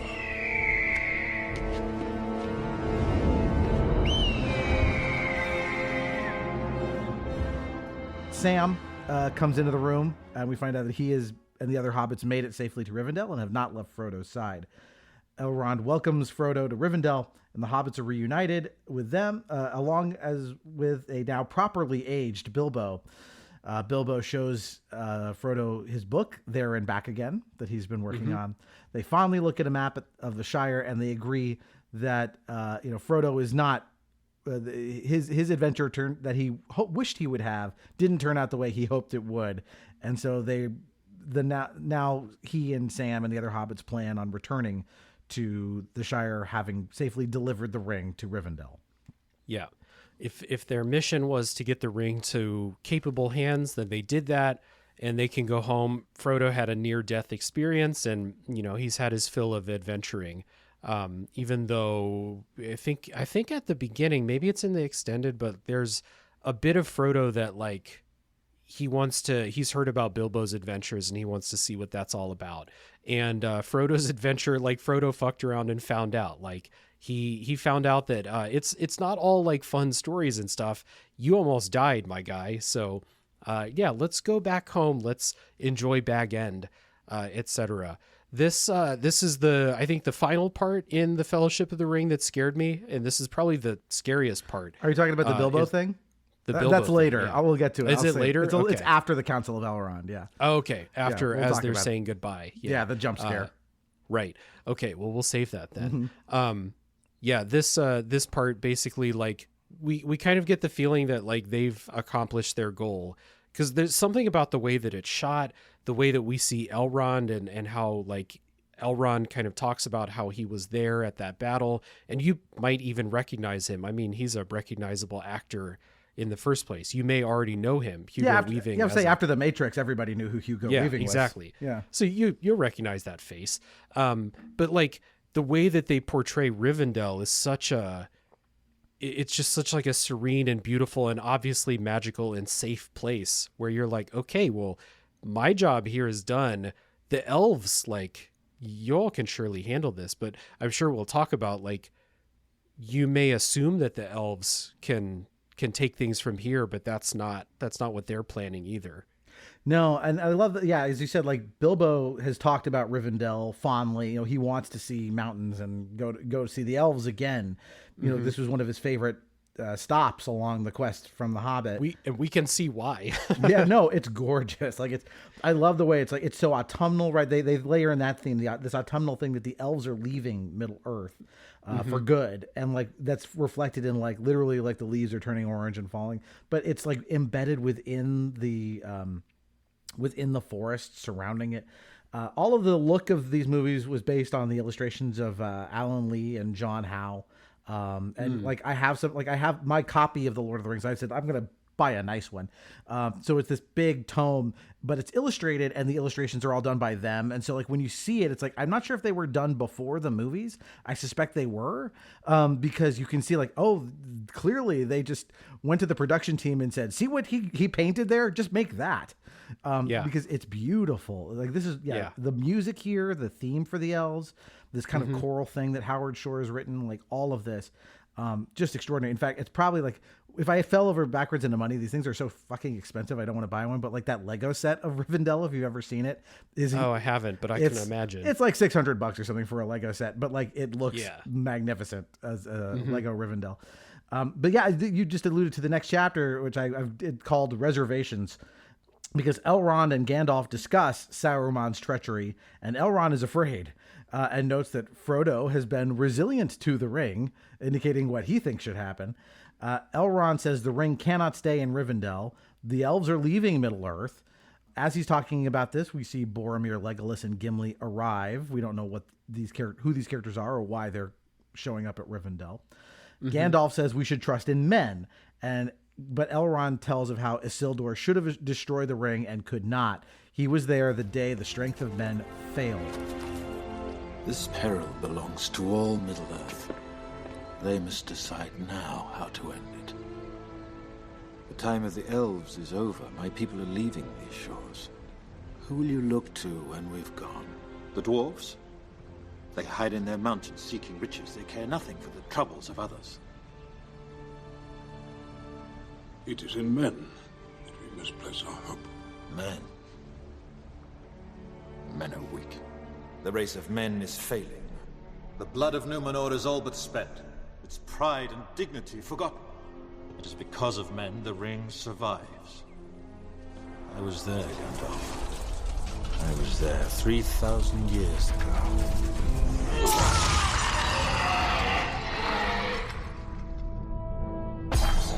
When Isildur took the ring, I was there the day the strength of men failed. Isildur, hurry! Follow me. I led Isildur into the heart of Mount Doom, where the ring was forged, the one place it could be destroyed. Cast it into the fire!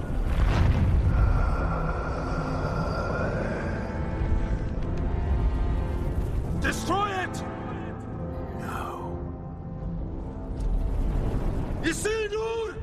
And there's no one left to unite them. Gandalf notes there is one person, but he turned from that path a long time ago. So this is this like interstitial moment of like, again, they're doing such a good job of saying like, we're going to do some expedition dump, but like, yeah, again, just the acting between Isildur and Elrond, like as he watches, like they're standing at the precipice of Mount Doom, and he's like, he lets him walk away. So in a way, this is kind of all your fault, Elrond. Kind of. Yeah. The fact that Isildur was that close to making this story not even need to happen. Basically, all these hardships never needed to happen if Isildur did the right thing, but he couldn't do it. And then, like you said, you may not think of it this way, but like having seen the entire trilogy, because this is foreshadowing for the end of Return of the King, where Frodo and Gollum are in that very same position, and one of them is willing to, sacrifice the other. It's not exactly how it plays out, but it's like kind of the same type of setup there, where if Elrond were willing to do what had to be done, easier said than done, I suppose, we didn't need to be here in the first place. But that shows us why. Well, we've already seen what happened to those other men, but like this idea of men being like categorically weaker in a lot of ways than the elves, for example, or at least how the elves view it, but they have a good reason to feel that way. And if you expand that out to Tolkien and the things that he'd probably seen in real life, you can see why he would have built men to be the weak ones, weak of will at the very least in this story. Yeah, and we don't know. Again, is Elrond being influenced by the ring in that moment to not advance on Isildur and take the ring back from him and throw it? How much of that is Elrond himself? How much of it is actually the ring? We don't know. But yeah, exactly. This is Tolkien commenting on this thing where like, we have a chance to stop this evil thing from returning, and we don't have the will to go through with it. I can't think of any modern political parallels to that. Anyway, no, never, none. So we go to chapter 15.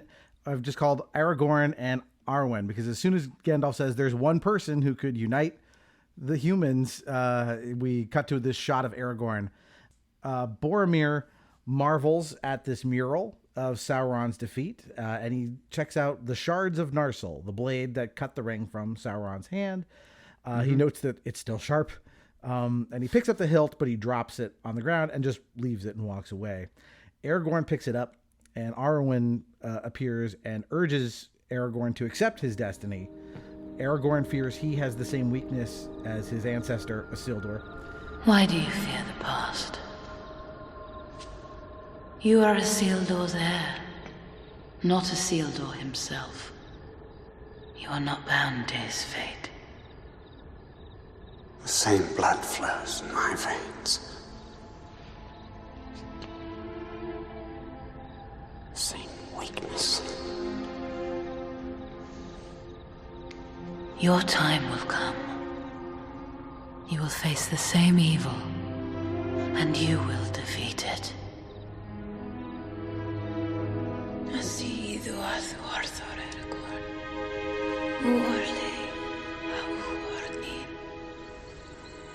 They pledge their love. She pledges him the Even Star necklace, along with her immortality, to Enya, singing in her native language, which is, of course, Elvish. So we knew that there was more to Strider than meets the eye, and it turns out that he's the heir to Isildur, and he's the one hope of men, I guess, the one who can unite them. But it kind of shows you right now, at least the folly of placing all your hopes on one person to accept whatever it is that is expected of them, whether it's, destiny or whether it's like a thing that you are next in line for. Like, it's ultimately, it doesn't happen if Aragorn doesn't decide that he wants it to happen, which doesn't happen until much later. But right now he just wants to hang out with his girlfriend. And I like the kind of like, we've seen one half of like the Elvish kind of like, well, we're out of here. The elves are a little bit selfish in that way, where they're like, the time of elves is coming to an end. We're taking off, we're leaving for better shores. Like, good luck with this whole Sauron thing over here. And so you're like, all right, so the elves are dicks. And then you get this scene here where she pledges, something huge. She gives up her immortality to help Aragorn. And that shows you it's not the elves, it's Elrond and like the leadership making that decision, where like, yeah, and we should be clear, she's not giving immortality to Aragorn. She's just giving up her own immortality so she can be with him, because she's like, right, 2,500 years old or something, and he's only about 200, I think. This is something from the books, and that he is of the blood of Numenor, and like the elves come from a place called Valinor across the sea, and men are from this place called Numenor, and the descendants of Numenor were known to be longer lived than the average human. So Aragorn he's a little more experienced, right? That's why he's younger. Or appears younger. That's why he's so good at fighting, right? He's had more time to learn. So none of that's in the movie, but like, for example, Elrond will say something like, the blood of Numenor is all but spent. This is the writers going like, if you know what it is, great. If you don't worry about it. You'll get enough of it through osmosis and context. Like, we get the idea, like, sounds bad. If it's all spent, that doesn't sound great. Yeah, exactly. The strength of men is starting to fade too, in some ways. Like, they're not what they used to be. They're not reliable. So now we get to chapter 16. This is another great feat of adaptation, the Council of Elrond. Elrond implores the gathered participants to unite against Mordor or fall. Boromir wants to use the ring. His people, the Gondorians, have borne the brunt of the defense of the rest of the world. Legolas reveals to him who Aragorn is, but Boromir notes that Gondor has and needs no king. There is only one choice, according to Elrond: destroy it. But who shall take it? Gimli tries to smash it, but his axe shatters. And Elrond says the ring must be unmade at Mount Doom, the only place where there's fire hot enough to melt it. But, according to Boromir, as the meme says, one does not simply walk into Mordor. One does not simply walk into Mordor. Its black gates are guarded by more than just orcs. There is evil there that does not sleep. And the great eye is ever watchful. It is a barren wasteland, riddled with fire and ash and dust. The very air you breathe is a poisonous fume. Not with 10,000 men could you do this. It is folly. Have you heard nothing Lord Elrond has said? The ring must be destroyed. And I suppose you think you're the one to do it. And if we fail, what then? What happens when Sauron takes back what is his? I will be dead before I see the ring in the hands of an elf. So much no one trust an elf.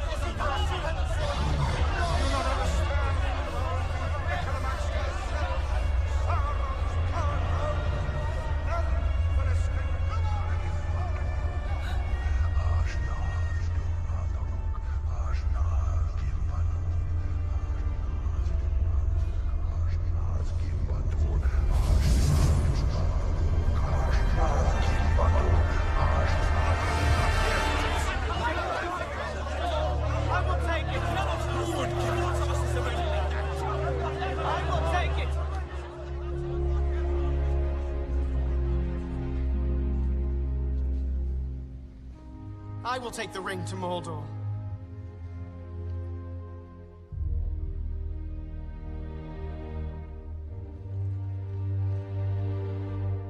Though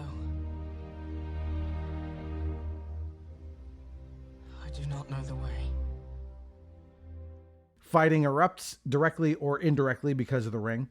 Frodo volunteers, which Gandalf hears with a heavy heart. He pledges to help, as does Aragorn. Frodo has his sword, Legolas's bow, and Gimli's axe, along with Boromir's help as well. The hobbits who have been eavesdropping will go too, and the fellowship is formed. Stunning. Like, just this is a huge chapter in the book, and again, you can hear the special features that they talk about how they had to condense this, and like, again, how could you do this any better? It's perfect.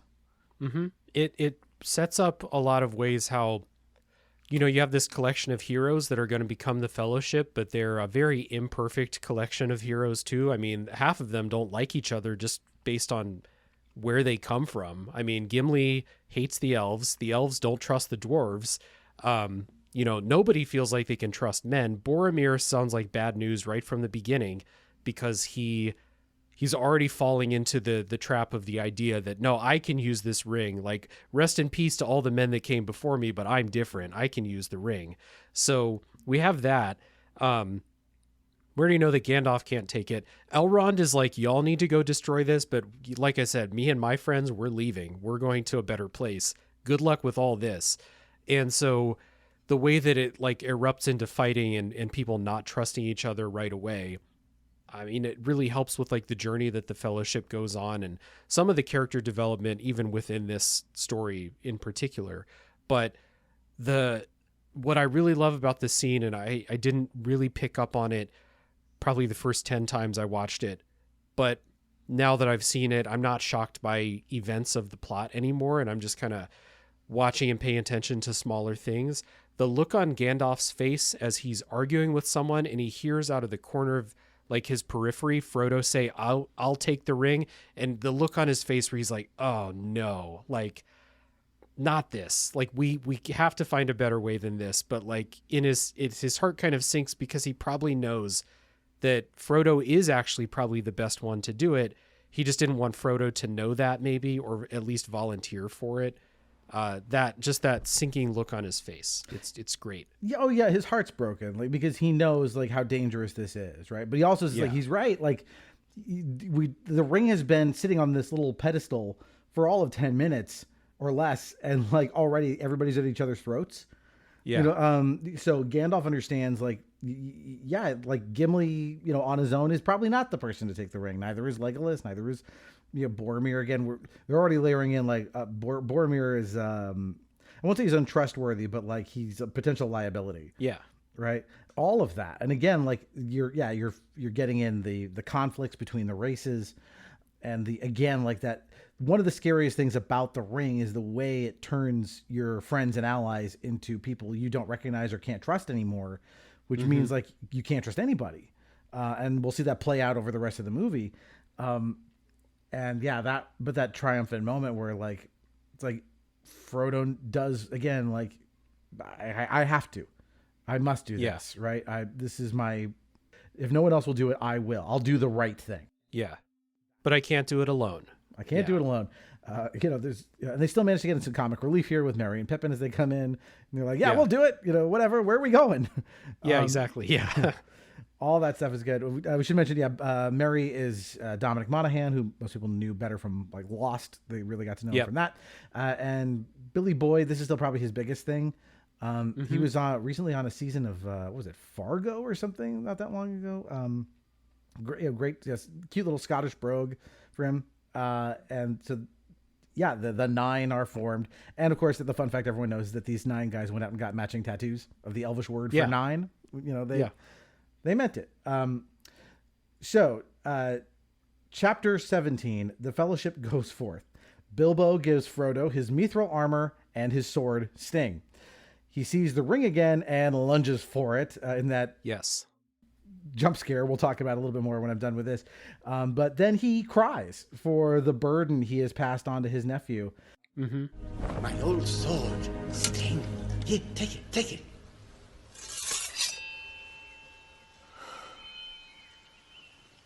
It's so light. Yes, made by the elves, you know. The blade glows blue when orcs are close. And it's times like that, my lad, when you have to be extra careful. Here's a pretty thing. Mithril. As light as a feather, and as hard as dragon scales. Let me see you put it on. Come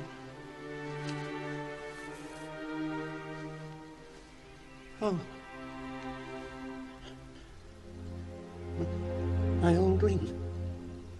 Oh, I should very much like to hold it again one last time.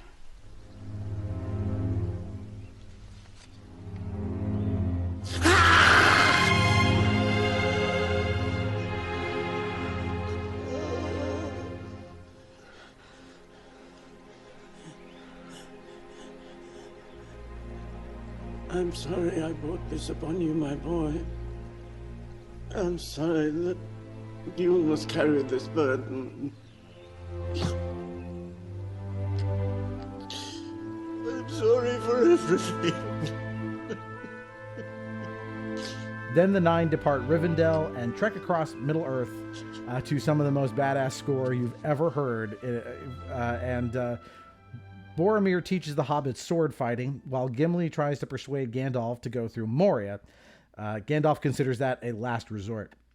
The Fellowship is beset by Saruman's watchful birds, and so it heads into the snowy peaks of Caradhras, where Boromir is tempted by the ring after Frodo drops it. So I put a lot together there, but yeah, let's start with that jump scare moment because no one saw this coming. It really was scary. Yeah. And I in my memory, there's a bunch of like special effects to Bilbo's face when he like kind of bares his fangs and lunges, and then watching it again, there's really not. It's just, he makes a scary face and lunges. It's just how effective and probably mostly surprising that moment is. But again, showing you like this could be Frodo's future. This is what happens when someone once had the ring, still obviously feels the pull, and very nearly like, resorts to violence to get it back. And then right after that, kind of like you said, he's crying, he's sad at the burden he's placed on Frodo. But I also think there's an aspect of like, he sees what the ring has done to him and almost made him like hurt probably the person he loves the most in the world. And he's like, oh my God, I can't believe that I would do that to Frodo. Like, and he kind of backs off and has that moment of like, holy shit, what does this thing do to me like that? So, I mean, that moment, super, super powerful. And then kind of foreshadowing some of the stuff he gives him, the sword that glows blue when orcs are near is like consistently just a really cool thing throughout the rest of the story. Just whenever you pull it out, it's glowing blue and everyone's like, oh shit, some stuff's about to happen. And then the Mithril, the foreshadowing of that ahead of time. So that farewell to Bilbo is great. Yeah, and Ian Holm, who plays Bilbo, is excellent. Audiences would know him best. He's Ash from the original Alien. He also actually played Frodo in there was like a BBC radio adaptation of Lord of the Rings, and he played Frodo in that. So I found that out and researching him. Yeah, rest in peace, Bilbo. He's a great actor. Yeah. So, and then, the scene. One funny thing about the theme, that Fellowship of the theme, that da da da da da, that da da da da da da da da, that part. There's a song by Bruce Hornsby called "That's the Way It Is." That's from like, I don't know, 85 or something. There's that piano trill. I'll put the side by side. Here's Howard Shore's score for that moment.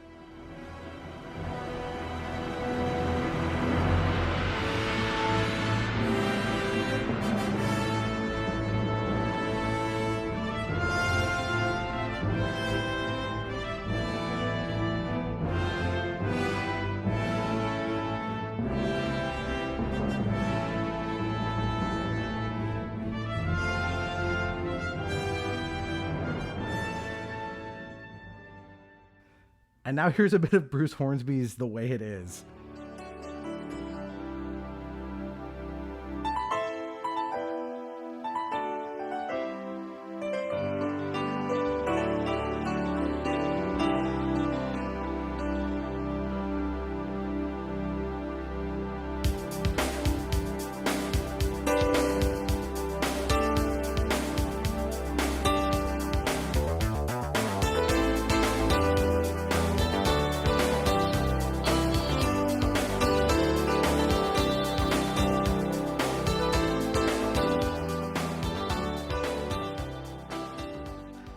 It's just this weird thing where it happens to be the same sequence of notes, but once you hear it, you can't unhear it. It's really weird. I don't think Howard Shore ripped it off, but it's just very funny to hear. All right, so and then yet another scene of like the ring tempting Boromir, right? When he picks that up and he's like staring at it, and like he's like, Aragorn's like, give him the ring back, and like he finally gives it back, and you can see Aragorn has his hand on the hilt of his sword, and he like slowly loosens it. Like great, like. Yeah, seeding that. Real quick, I know we're gonna move on, but it's in the next section. But yeah, the part where they got to make the decision of going to Moria or going through the mountains, and it's like, well, we're gonna go through the mountains.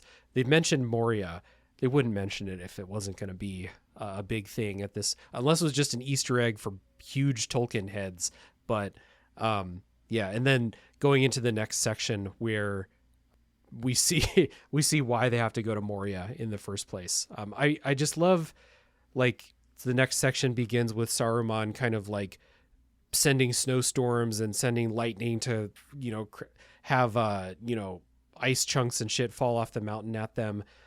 We get like so few moments where we see how powerful the wizards are, where like, it's one of those things where like someone who's like not into this would be like, why doesn't Gandalf do this? Or why doesn't, Saruman do this? And like, we just get little moments of it throughout the story that show how powerful they are. And this is a really cool part where you see Saruman up at the top of the tower speaking into the distance to command the weather to do what he wants it to do. And like, just super cool when they give you those little hits of how strong they are. Yeah. And Gandalf is like shouting back, right? And nothing's happening. Like he isn't as powerful as Saruman is. And this is, chapter 18, to Moria, I've called this. Caradoras proves impassable as Saruman magically worsens the weather. Gandalf lets Frodo decide the path, and he chooses Moria. Saruman notes from afar that this is the more dangerous road because of what the dwarves dug up there. They delved too greedily and too deep and unleashed shadow and flame beneath Khazad-dûm. That's the region of Moria. Outside the Moria gate, Frodo solves the riddle of the magical door of Durin. The Fellowship enters to find the remains of a dwarven massacre. They try to leave, but are attacked by the Watcher in the Water, this great aquatic monster. They run back into the mines to escape as the creature destroys the path behind them. The thing we were just talking about here with like that, the road to Khazad-dûm and seeding that, right? Where Gimli's like, oh, we'll go to Moria. My cousin Balin will give us a royal welcome. And then Gandalf's response of like, I would not do that unless I had no other, right? Again, it's expository, but again, the look on Gandalf's face tells you like that would be very, very bad. Although you would think Gimli would go like, well, why? Yeah, exactly. Yeah. Why? What's up with Balin? Did he piss you off last time you talked to him or something? Yeah, Balin is one of the one of the dwarves from The Hobbit that's on that quest. And so we understand like, oh yeah, he's related to Gimli. Gimli is son of Gloin, who's another hobbit or dwarf on that quest. So he does have a little bit of a familial connection to this group. Yeah. So. And then the moment where Frodo says, we'll take the mines. And again, you see that look on Gandalf's face, like, oh, the mines are going to be bad. And then we go in and we see how bad it is. But this is another one of those kind of comic relief that's turned into like a meme throughout the years. The malt beer, roast meat on the bone that we're going to have as we go into Moria.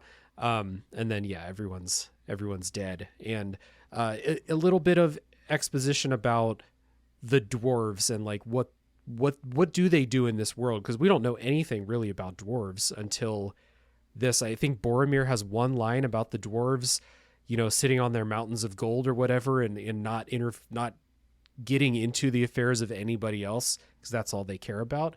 But kind of this like legend of seeding the legend, I guess, of what they found down there when they dug too deep. Right.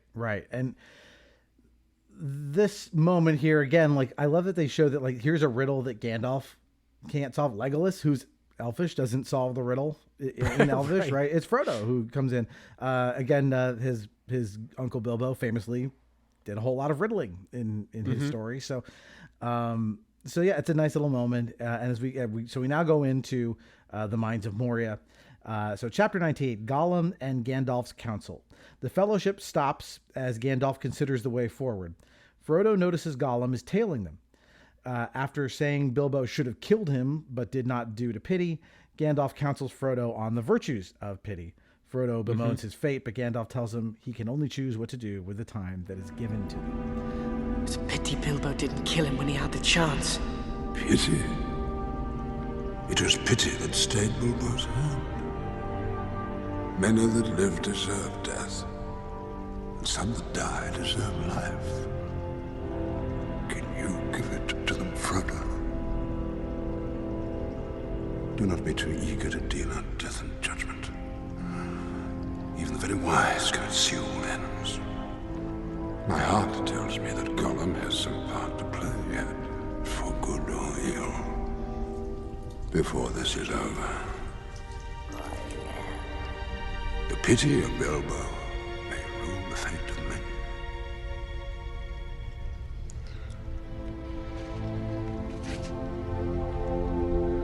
wish the ring had never come to me. I wish none of this had happened. So do all who live to see such times, but that is not for them to decide. All we have to decide is what to do with the time that is given to us.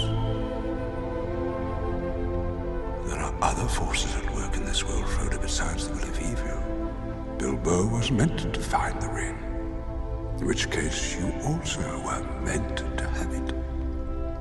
And that is an encouraging thought. This is such a consequential scene, like for such a small little interstitial scene. And this moment of Gandalf, Frodo saying, "I wish the ring had never come to me." This is from the book, but it's much earlier. It's back in the Shire, where at his house at Bag End, where this happens. But I think it's kind of nice that they save it for here, right? They're in this dark moment, and Frodo's feeling, pretty bad about how things are going, and Gandalf basically tells him like what he needs to hear, which is like, yeah, you don't get to choose the bad hand you're dealt, but you can choose how to react. Yeah, this is the line. I think this is the line where he says, I wish this never happened. And Gandalf says, so do all who live to see such times, basically. And then giving the lesson. I also love the lesson right there, which like I might be drawing too much into like the real life experience of Tolkien, but the line about deciding life or death for somebody else is no small task. It's not something to wish for, glibly, like it doesn't matter. This is perhaps the most monumental thing, the most monumental decision that could be made. The decision of Bilbo to spare Gollum in that moment. And this scene is just really here for a couple of lessons, and then also to see that Gollum's going to be there. And I don't think we ever see Gollum again in this movie, at least. No. Yeah. No, we don't. But it is consequential, this scene. It's very consequential. Yeah, it's important to remind you about Gollum because he's going to be such a big part of the next two movies. Yeah. And again, that he's right. I mean, the fact that Bilbo spared Gollum's life, Gollum will ultimately be instrumental in the destruction of the ring. And so if Bilbo hadn't spared him, maybe that wouldn't have happened. In fact, you can play it out in your head. Well, if Gollum doesn't show up at that moment at the end, arguably Frodo walks away, he keeps the ring, right? So this, as Gandalf says, don't be too hasty to deal out death and judgment, right? This is some of the best advice that Gandalf can possibly give Frodo in this moment.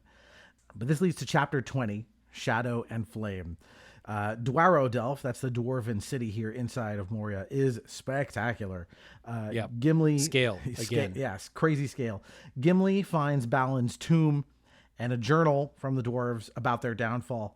Pippin knocks a skeleton down a well, and the noise alerts the goblins and their cave troll. The Fellowship repels the attack, and Frodo survives thanks to his mithril armor.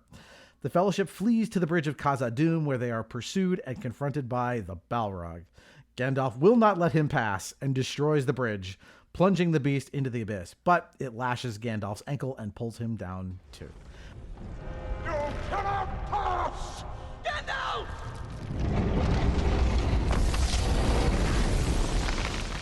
I am the servant of the secret fire, wielder of the flame of Arnor. The dark fire will not avail you! Flame of Udun!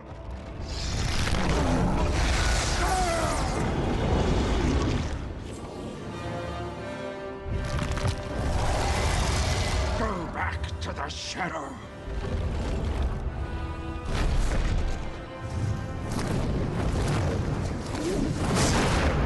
You shall not pass!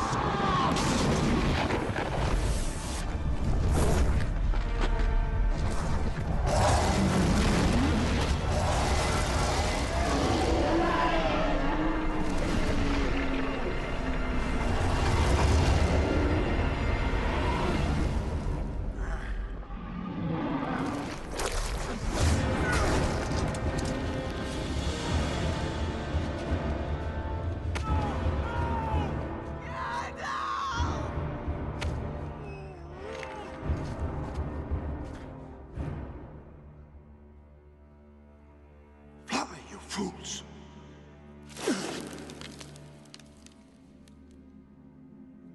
No! I've just condensed a lot. It's mostly action. But this is, again, fantastic action as they fight with they're all like in this confined space first with the cave troll, which is like, this stuff looks so good too. Like, I mean, you can see some of the seams in the special effects. We haven't really talked about the technical side of this movie much. I think the best special effects are kind of honestly the ones that are like optical illusions people have been using since silent films to mess with scale. But still, like, this, you feel like the tension of them being trapped in the room with the goblins and this giant thing. Yeah, absolutely. From the point, I love how this thing just basically builds and builds and builds and builds. It starts with, one piece of the door gets knocked out, another piece of the door gets knocked out. Suddenly an arrow flies through the door, and then it's time to fight. Legolas is there shooting arrows perfectly through this tiny little gap that's been broken out of the door. And then, the fight breaks out. They fight the troll. All of that stuff is great. They go outside, they get surrounded by the goblins, and it's like, okay, well, what's going to happen now? And then the Balrog comes out, and as soon as you, I think you can hear it, and the goblins are all looking around, you're like, oh, what are they afraid of? What could they possibly be afraid of?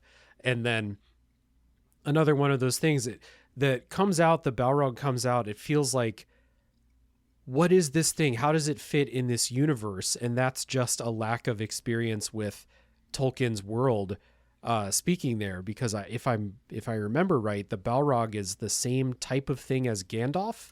Technically, I believe they are the same species. They are what's called a Maiar, right? Which are like, thinking like Christian theology. There's orders of angels like cherubim and seraphim and things like that. There's that in Tolkien's world too. That's what Sauron is. He's a Maiar. He's a higher ranked Maiar than Gandalf is.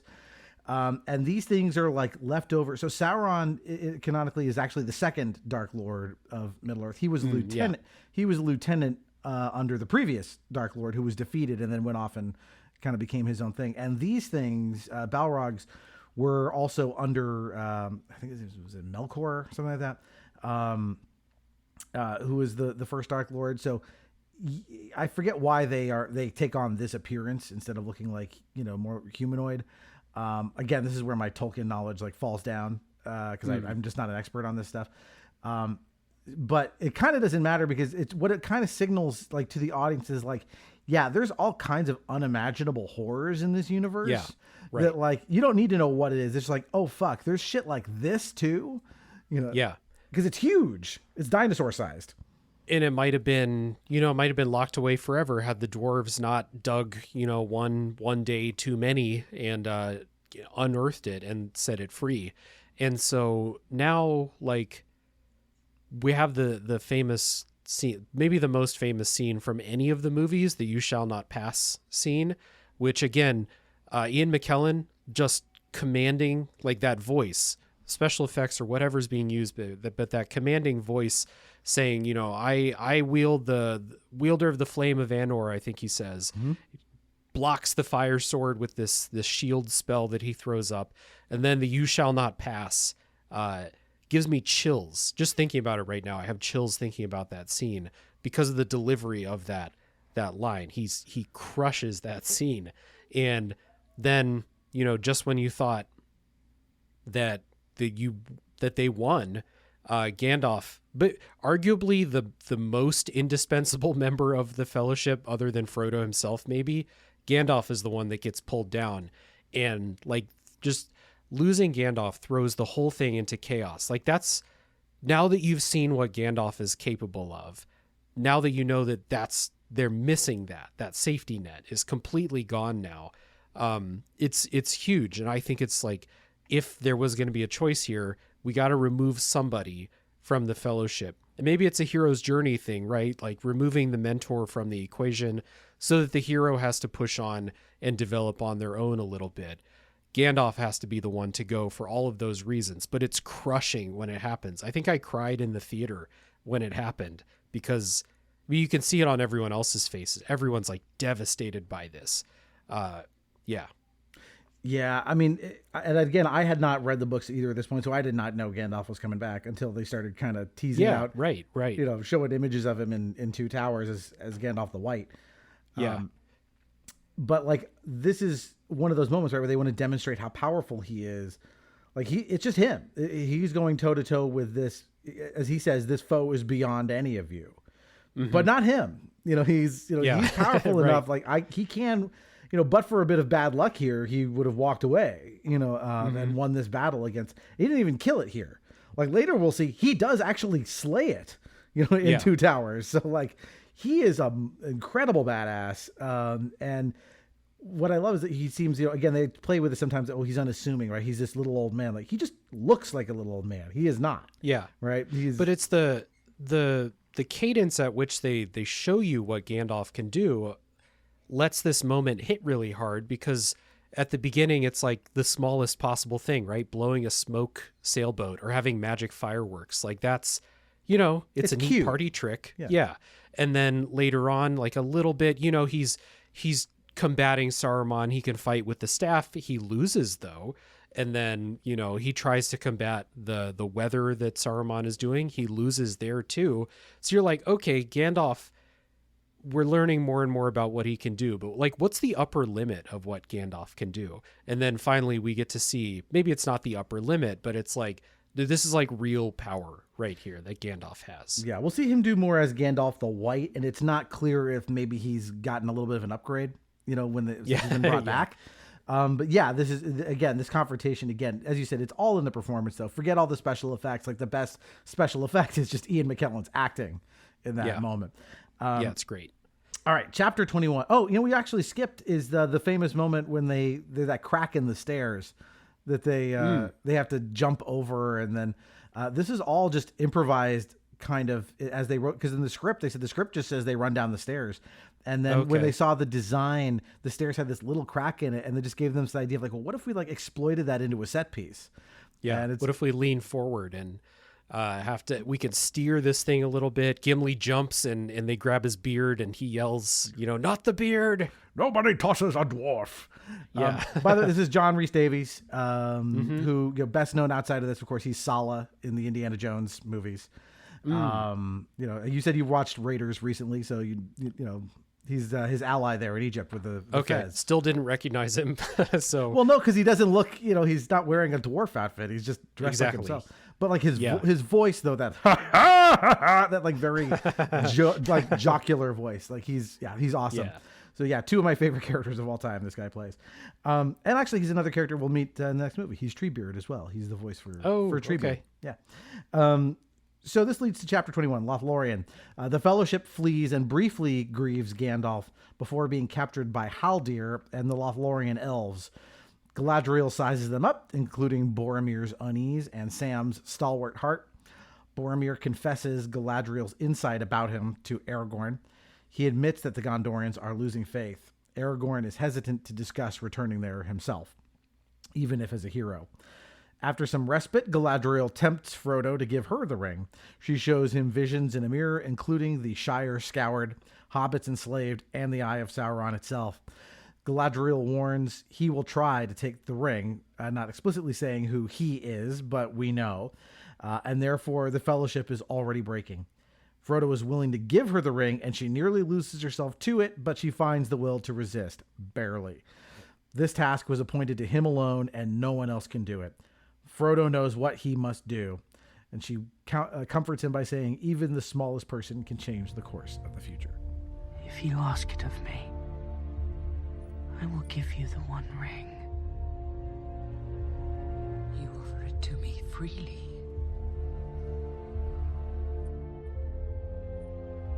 I do not deny that my heart has greatly desired this.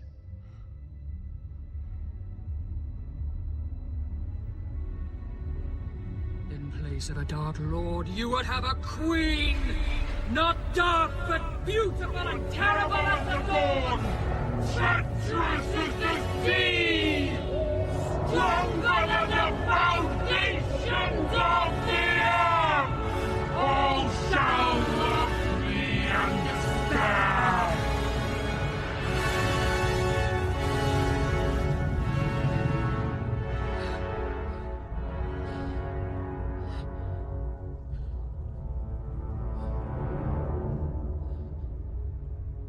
I pass the test. I will diminish and go into the west.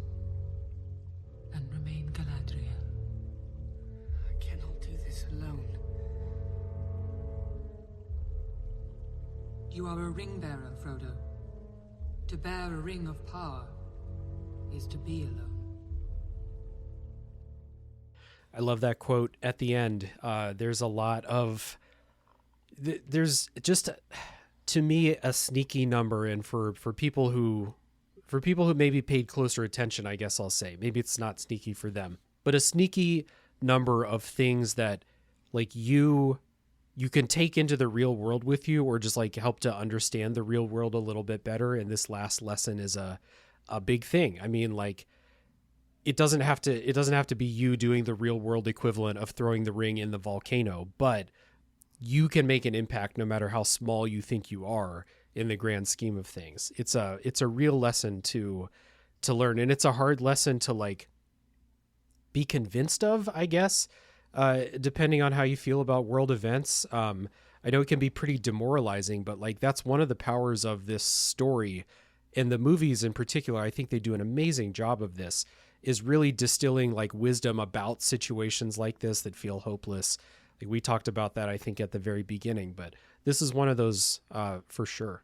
Yeah, and like that's a big part of this, right? That Sauron is counting on. Like that's what the ring does, is it makes you hopeless. The whole point of this is if people are hopeless, they'll do what Saruman did, right? They won't. Yeah. They won't resist. They'll believe. They'll fall. They won't believe they can make a difference. And like the proof is always like, no. If people believe they can make a difference, especially if they can get their numbers, they can accomplish amazing things.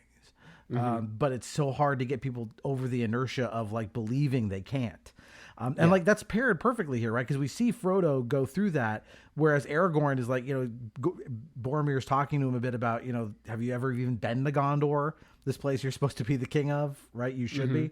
And Aragorn isn't ready to accept that yet. He's not ready to take on his destiny. Whereas Frodo is, he's okay, I'm going to do it. And like, and he even goes through it, because this whole thing with Galadriel, it's like, this is kind of like the jump scare with Bilbo, like, expanded. Because like, it's I lied earlier that the Bilbo one wasn't the last jump scare. This is the last jump scare.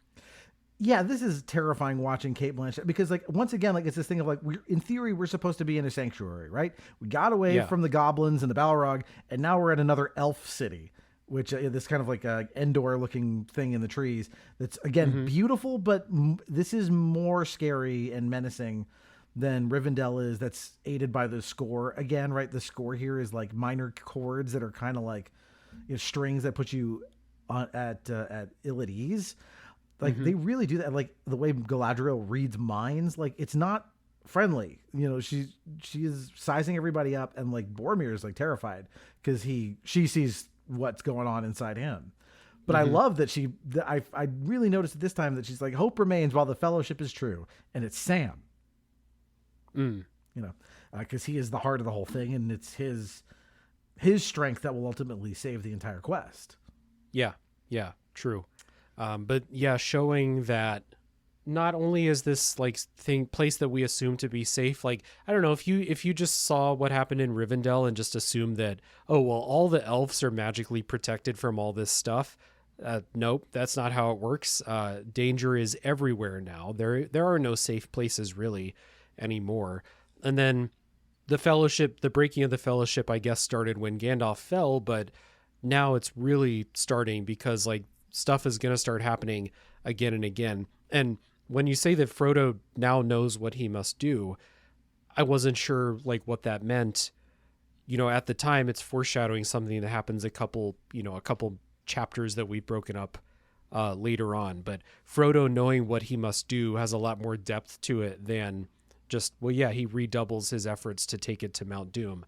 It's more serious than that. He kind of gets the feeling like, not that he can't trust others, but because of the ring and its influence, you can't trust people as much as you might want to.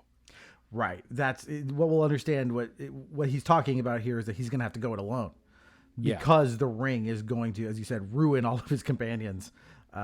He can't really trust them anyway. So and he puts them in danger, which he feels personally responsible for.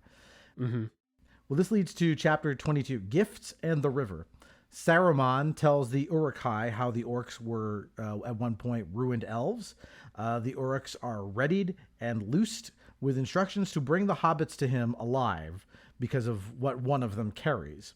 Galadriel gives Frodo a vial of starlight, and the 8 set off down the river. In the extended edition, she also bestows upon them other gifts that are present, of course, in the theatrical cut, but not explained. Right. They are pursued by the Uruk-hai along the banks, although they don't know this.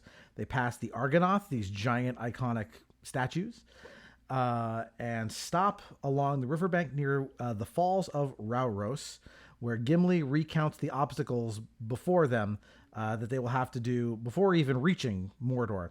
Legolas senses the approaching danger. Yeah, this gift-giving scene, I wish they had kept a little of it, because the starlight is important, although we won't see it again until Return of the King, so it's a little tough. Thank God they drop in Galadriel's voice there when that happens, so you remember, oh, right, she said that. But like, it's also important, like the magical rope that Sam has is important. The cloaks they're given that also like helped conceal them from evil. There's a few other things they get here. The clasps, those little leaf clasps that hold the cloaks on, those are important. Again, not spotlighted in any way. You just have to kind of notice them. So yeah, but you can see when, you know, if they're making cuts to try and get this thing under 3 hours, like they're like, okay, a couple of the gifts, we got to cut, you know, 2 minutes here, 3 minutes here, et cetera, et cetera. I mean, the extended edition, not counting all the credits, is still like 40 minutes longer than the theatrical cut. So you can kind of tell where some of those cuts were made. Although it is cool that those things are still important throughout the rest of it, because, you know, they have to be. But yeah, it just helps explain things. So like later in Two Towers, when like Gollum is like screaming that the rope hurts him, if we understand that it's a magical rope, that makes a lot more sense than like why is he so upset by this rope, you know? Right. So things like that. But yeah, and then there's that scene where Gimli talks about, I got a one lock of her golden hair, you know, like a little creepy. You know, I get it. Cate Blanchett is an attractive lady, but still weird. But it's trying to show you more of like a bond between dwarves and elves that are they're naturally a little, you know, distrustful of each other. It started when they got captured, because Gimli's boasting about how, you know, how great his senses are, and then they get ambushed immediately in the forest, and the elf that catches them makes fun of Gimli for being too loud. And then at the end, you see Gimli like just super reverent towards Galadriel there at the gift giving scene, the one that part got cut out of the theatrical release, I think. Where Gimli's basically like bowing. She's like, what would I give you? And he's like, if only I could just glimpse your beauty one more time. That's enough of a gift for me. Like, that scene got cut out. Right. But this part here, when they're on the river and it shows the Uruk-hai being readied, like, for a while, I really struggled to distinguish like the different types of like the enemies that they would fight. You know, what's the difference between a goblin, an orc, and an Uruk-hai? Whereas like, you know, multiple viewings and learning more about it really helps out. But like showing you know, especially the ones with the hand of Sauron, the white hand, those are bad. They're bad news, and we're about to find out firsthand how bad they are. Yeah, I like this idea of like, oh, you thought the orcs were bad and the goblins were bad, but the Uruk-hai are like a crossbreed and they're worse, right? Killer bees, right? You know, basically. I mean, like the goblins, especially. Like, correct me if I'm wrong. They're just goblins. They're not affiliated with Sauron, right? They're just creatures. Yeah, we don't find out a lot about the goblins and their society or anything. They're sentient. They do speak and things. It's from The Hobbit. There's more goblin stuff in The Hobbit. There is. The goblins are a bigger part of The Hobbit. But yeah, their connection. I assume they would ally with Sauron. They're not nice. They're not nice. I don't know if they're actually allies or what. Again, that's my just lack of knowledge here. All right. So Chapter 3, the breaking of the Fellowship, or 23. Frodo breaks from the group and is confronted by Boromir, who has gone mad with desire for the ring. I know why you seek solitude. You suffer. I see it day by day. Are you sure you do not suffer needlessly? There are other ways, Frodo. Other paths that we might take. I know what you would say. And it would seem like wisdom, but for the warning in my heart. Warning? Against what? We're all afraid, Frodo. But to let that fear drive us to destroy what hope we have, don't you see that is madness? There is no other way. I ask only for the strength to defend my people. If you would but lend me the ring. No. Why do you recoil? I am no thief. You are not yourself. What chance do you think you have? They will find you. They will take the ring. And you will beg for death before the end. Go! It is not yours saved by unhappy chance. It could have been mine. It should be mine. Give it to me! Give it to me! No! Give it to me! No!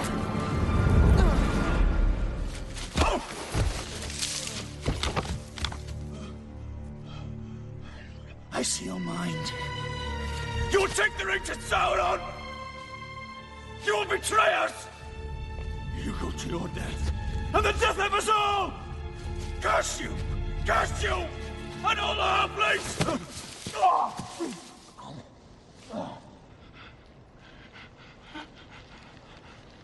Frodo? Frodo uses the ring to escape. He finds Aragorn, who's also tempted, but he resists and lets Frodo go. Merry and Pippin want Frodo to come with them as the Uruk-hai descend on the group, but wordlessly, Frodo communicates that he needs to leave.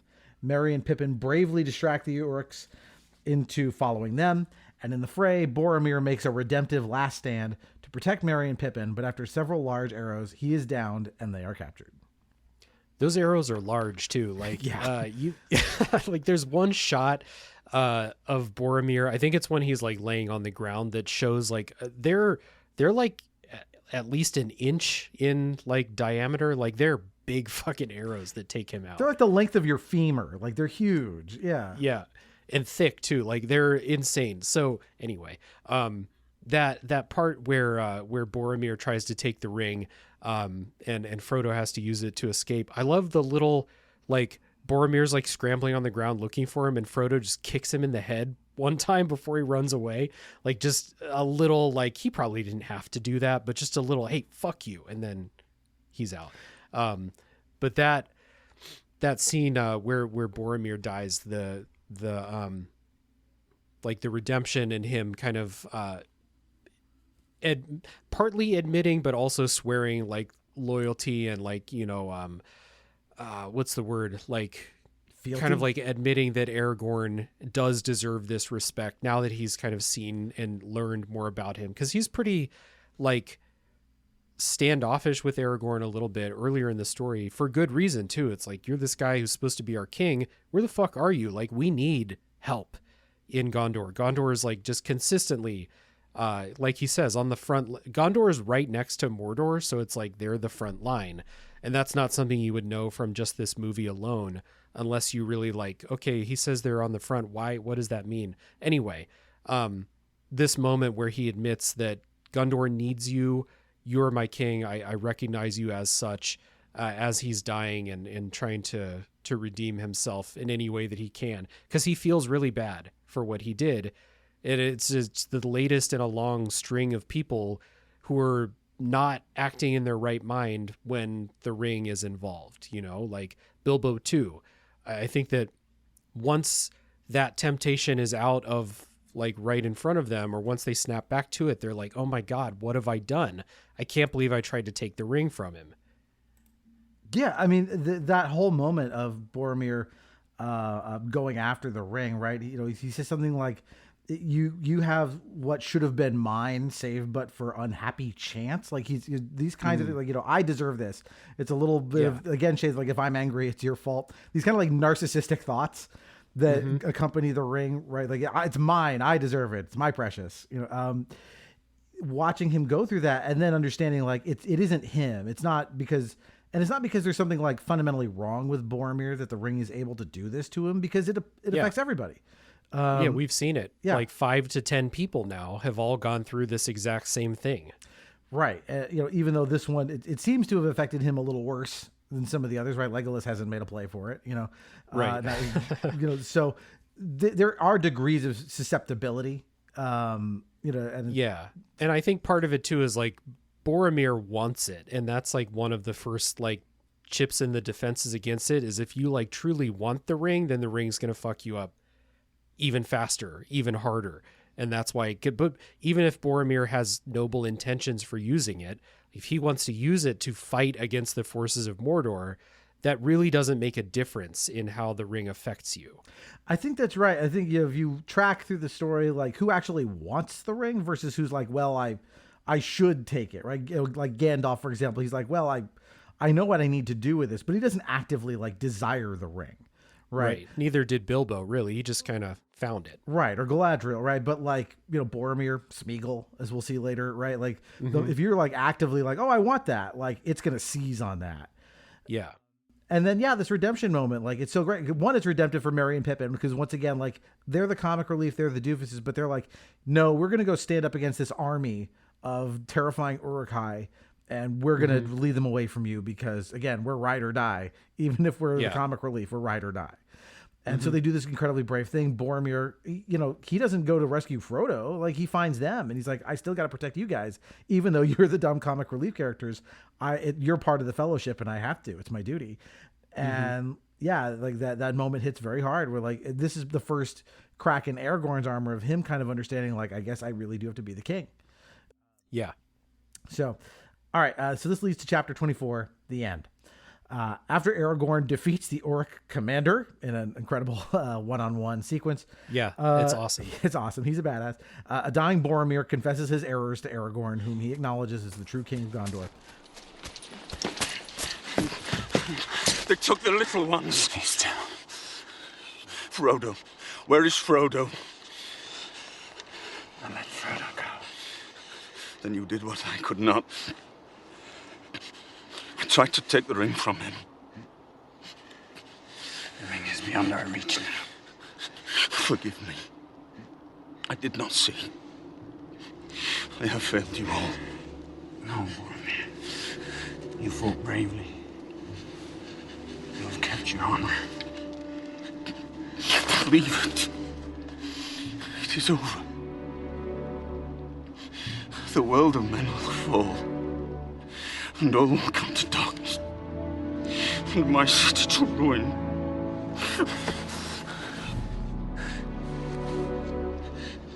I do not know what strength is in my blood, but I swear to you I will not let the White City fall. Nor our people fail. Our people. Our people.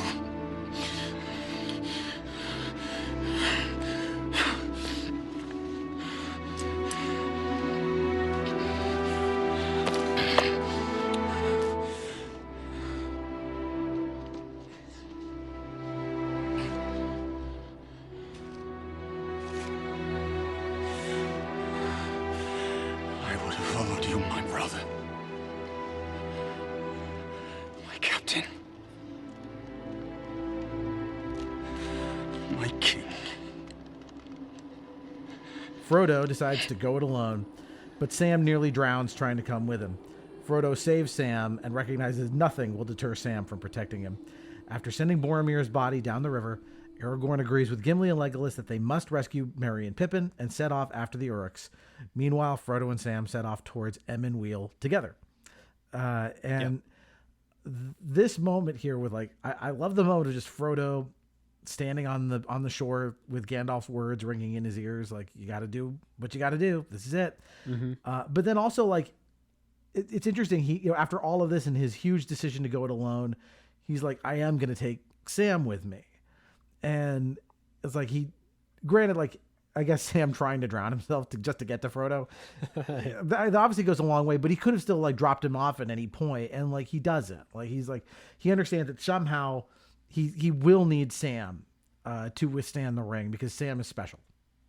Yeah, and I think part of that too is Sam's just like undefeatable desire to like protect Frodo and help, and Frodo has to sense that too, right? Like, so if there's anyone in the Fellowship that not only does Frodo think like maybe they would be helpful, but also like if there's one person in the Fellowship that is so dedicated to helping me accomplish this and like protecting me, then it would be Sam.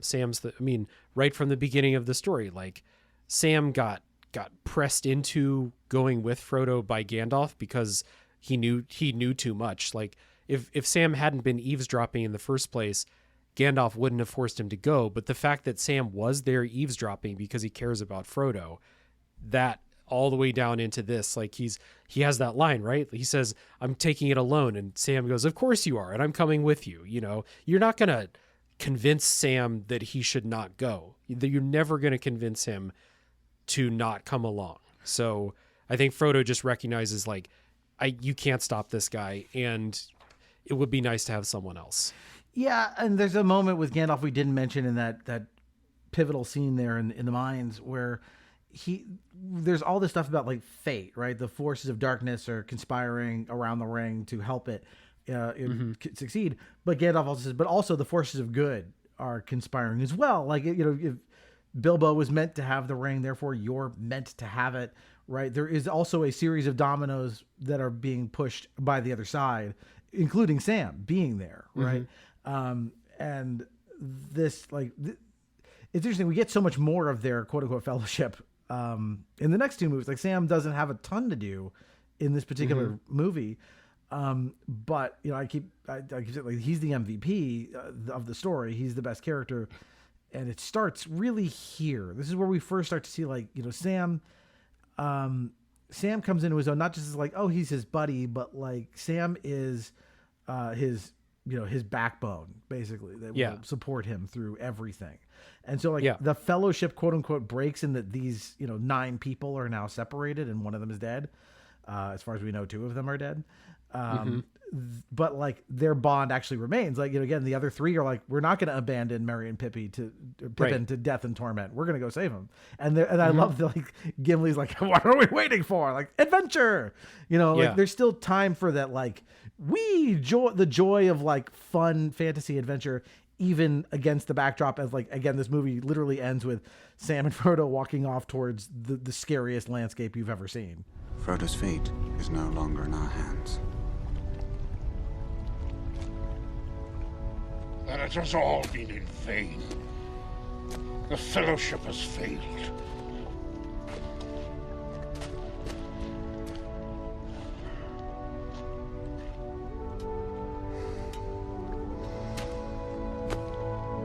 What if we hold true to each other? We will not abandon Merry and Pippin to torment and death. Not while we have strength left. Leave all that can be spared behind. We travel light.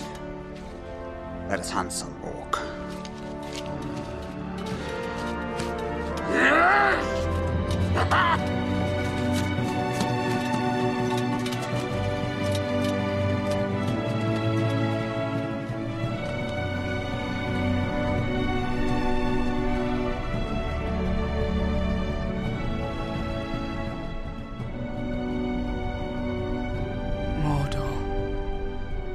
The others find a safer road. Strider will look after him. I don't suppose we'll ever see them again. We may yet, Mr. Frodo.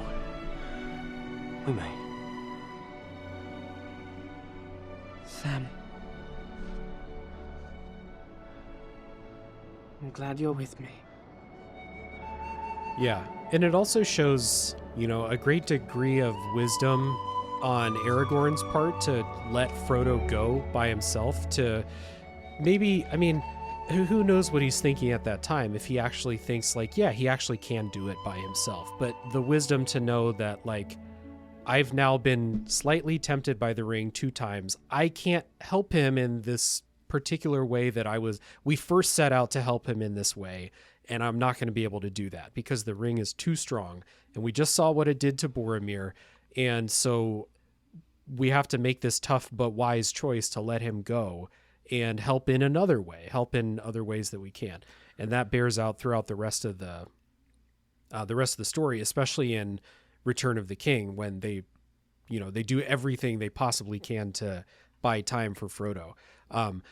Just real quick, can we revisit that fight? Aragorn versus the Uruk commander. Oh man. Yeah. The part where he throws the shield and like pins Aragorn's like neck against the tree.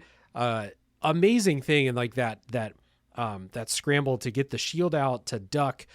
He stabs him in the leg, and I think it's in the extended edition only. It might be in theatrical, where he pulls the dagger out of his leg, the Uruk commander, and like licks the blood off of it. You're like, oh no, what's up with this guy? That's in the extended. Yeah, that's not. Yeah. But I love that, like, he chops the guy's arm off. He does the Monty Python, lops his arm off, and then stabs him in like the torso, and the Uruk just like grabs it and shoves it in deeper just to get in his face. Yeah.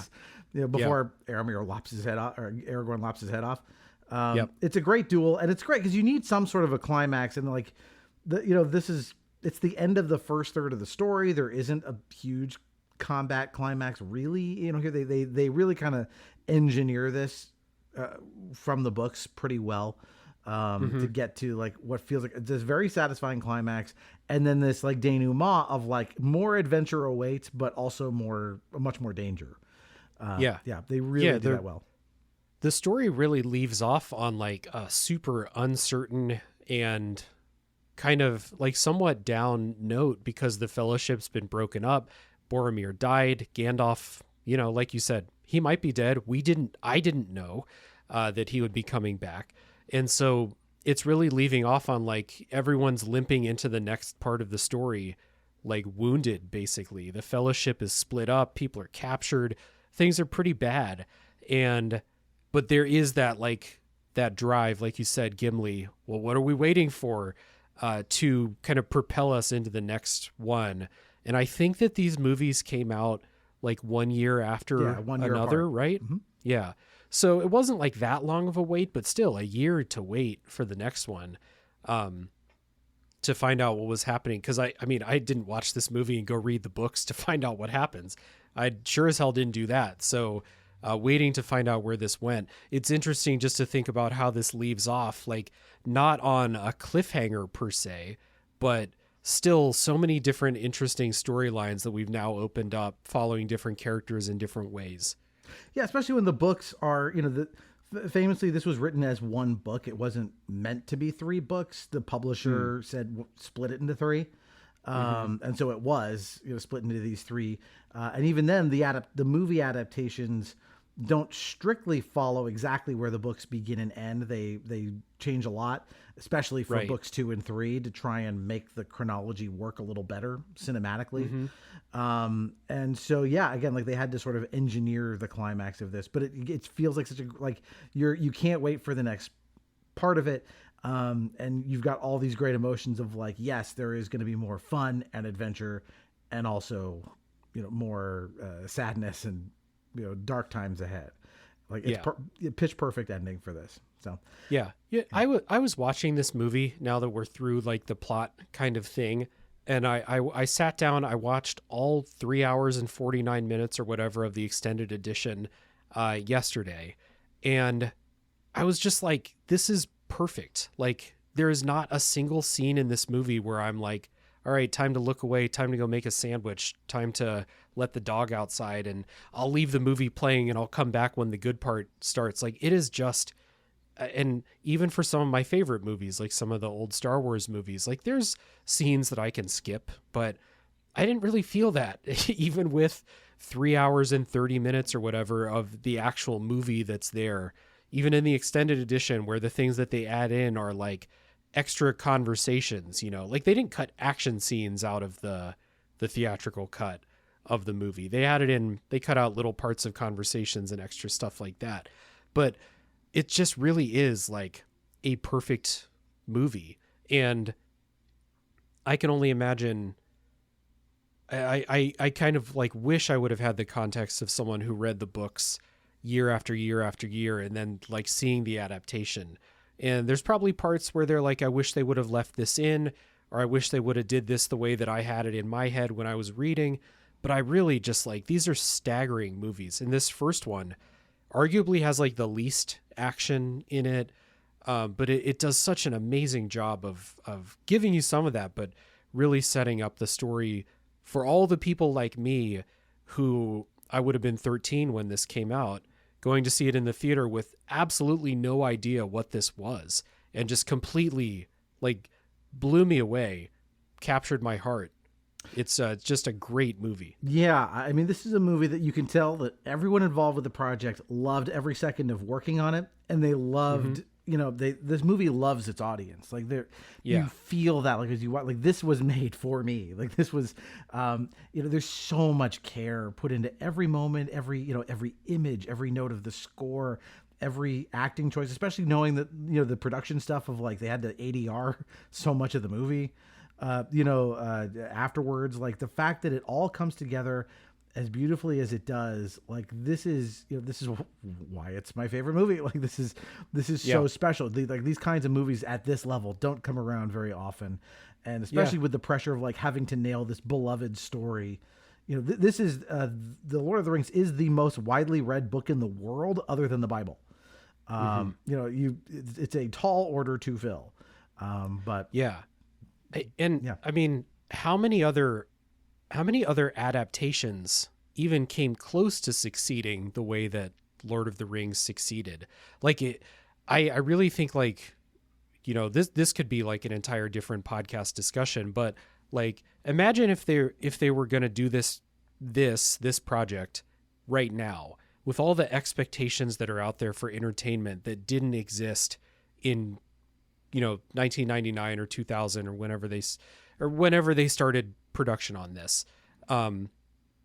Imagine how many things could go wrong and how many things could have gone wrong back then too. Like think of some of my other favorite, books.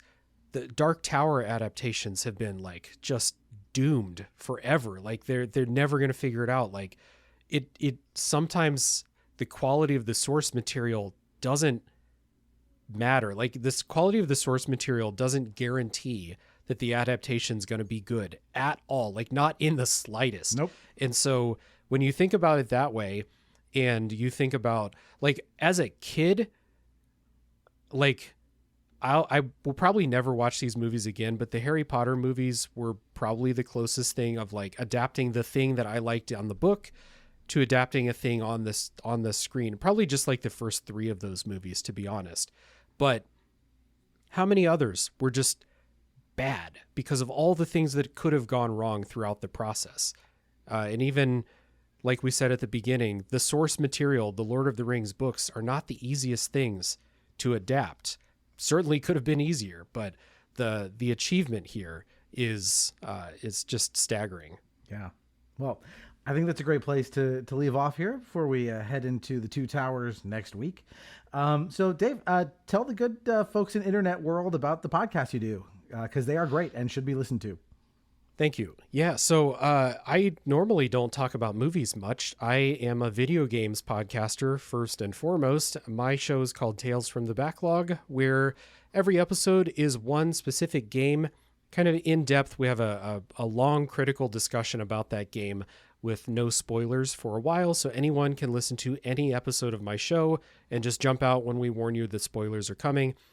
Doug has been on the show a couple of times now. We've done a Secret of Monkey Island episode and a System Shock 2 episode. So those are 2 that you could jump into easily, but there are, by now, by the time you hear this, there's going to be close to 200 episodes, 200 games specifically on the show. And the episodes are usually quite long, probably around as long as this show that we've done here today. So we're really diving in depth. If you love Lord of the Rings, like I said, I did do an episode about the Return of the King game that came out on the PS2, the GameCube, the original Xbox. I think it was maybe in 2003 that game came out. So a bit of an older game, but it is an adaptation of the movies specifically. And I think that game's cool. We had a good time doing an episode about it. So that might be a good place to jump in if you love the Lord of the Rings, especially if you played those old adaptation games. So that's Tales from the Backlog. And the other show that I did, and we were trying to figure out, do some one-off episodes, but my other show is called A Top 3 Podcast. It is a Top 3 list episode, or Top 3 list podcast. And we do movie recastings with dumb actors and other comedic types of shows. We did a recasting of The Fellowship of the Ring with a bunch of actors that would not have done the quite the job that these actors in the real movie did. But that is a comedy show first and foremost. So if you think that me and anyone that I associate with could be funny, please check out a Top 3 podcast. So those are my 2 shows. And Doug, thanks for having me back on here. Oh yeah, you're welcome back anytime, man. This is a blast. If you want to get in touch with us, all our social media links and stuff are in the show notes. You can go to your social media network of choice and type in Nostalgium. You'll find it because of the ridiculous Middle Earth spelling I've chosen for this thing. So you can do that. Of course, dropping reviews for podcasts is really important. That we all of us in the podcasting world can't wait to hear you drop us a review, partially because it makes us feel good, but mostly because it also helps the algorithm, helps us find a new audience, as does word of mouth. The other thing I would want to announce, of course, if you're not listening to it, we have a second podcast. It is called Playing by Ear, which I do with my wife and my brother-in-law. Each episode, we have one of us or a guest will bring in an album, and we analyze it track by track. And this month, since I'm going for a bit of synergy, the album is going to be Led Zeppelin's 4, which of course has some Tolkien references in it. That's as close as I could get. It's not a ton. It's not Tolkien heavy, but compared to the average album, it's a lot. So we're doing Led Zeppelin's 4 this month. So if you want to listen to that and then check out the episode when it drops a few weeks from now. So that's the other thing that's going on. So normally I would tell you subscribe to our Facebook, Instagram, and BlueSky accounts if you want to find out what's coming up next, because I'll post a clue every Wednesday. But of course, we're doing a theme month, so you know exactly what's up next. We're going to Mordor. It's the two towers. But after that, it's December, so we'll have a bunch of holiday stuff in the pipeline. So that's what's coming up next. Man, Dave, thanks again for another great discussion. It's always good having a chat with you. Absolutely, yeah. Thank you for inviting me, and you know, I could probably think of 50 other people that would love to come on and talk about the Fellowship of the Ring. So thank you for choosing me to do that with you. I appreciate it. Yeah, I'm very, very happy to do so. All right. So until next time, that is one more entry in the Nostalgium Arcanum. May it be an evening star shines down upon you. May it be when darkness falls, your heart will be true. You walk a lonely road, oh how far you are from home. Strangers from distant lands, friends of old, you have been summoned here to answer the threat of Mordor. Middle-earth stands upon the brink of destruction, none can escape it. You will unite or you will fall. Bring forth the ring, Frodo, Boromir. Ashnats Turbatuluk, Ashnats Gimbatul, Ashnats Trakatuluk Aborzum, Ishikrimpatul. Never before has any voice uttered the words of that tongue. Hear him, Ladris. It is a gift to the foes of Mordor. Why not use this ring? Long has my father, the steward of Gondor, kept the forces of Mordor at bay. Give Gondor the weapon of the enemy. Let us use it against him. You cannot wield it. Ooh, you cannot wield it. Ooh. And what would a ranger know of this matter? This is no mere ranger. He is Aragorn, son of Arathorn, heir to the throne of Gondor. Gondor has no king. Gondor needs no king. The ring must be destroyed. Then what are we waiting for? The ring cannot be destroyed, Gimli, son of Gloin, by any craft that we here possess. The ring fires of Mount Doom, only there can it be unmade. One does not simply walk into Mordor. There is evil there that does not sleep. And the great eye is ever watchful. Barren wasteland, riddled with fire and ash and dust. The ring must be destroyed. Ooh, and if we fail, what then? Never trust an elf. I will take it. I will take the ring to Mordor, though I do not know the way. I will help you bear this burden. If by my life or death I can protect you, I will. You have my sword, and you have my bow, and my axe. If this is indeed the will of the council, then Gondor will see it done. Mr. Frodo is not going anywhere without me. We're coming too. You need people of intelligence on this sort of mission. Quest, thing, and companions. So be it. You shall be the Fellowship of the Ring. Where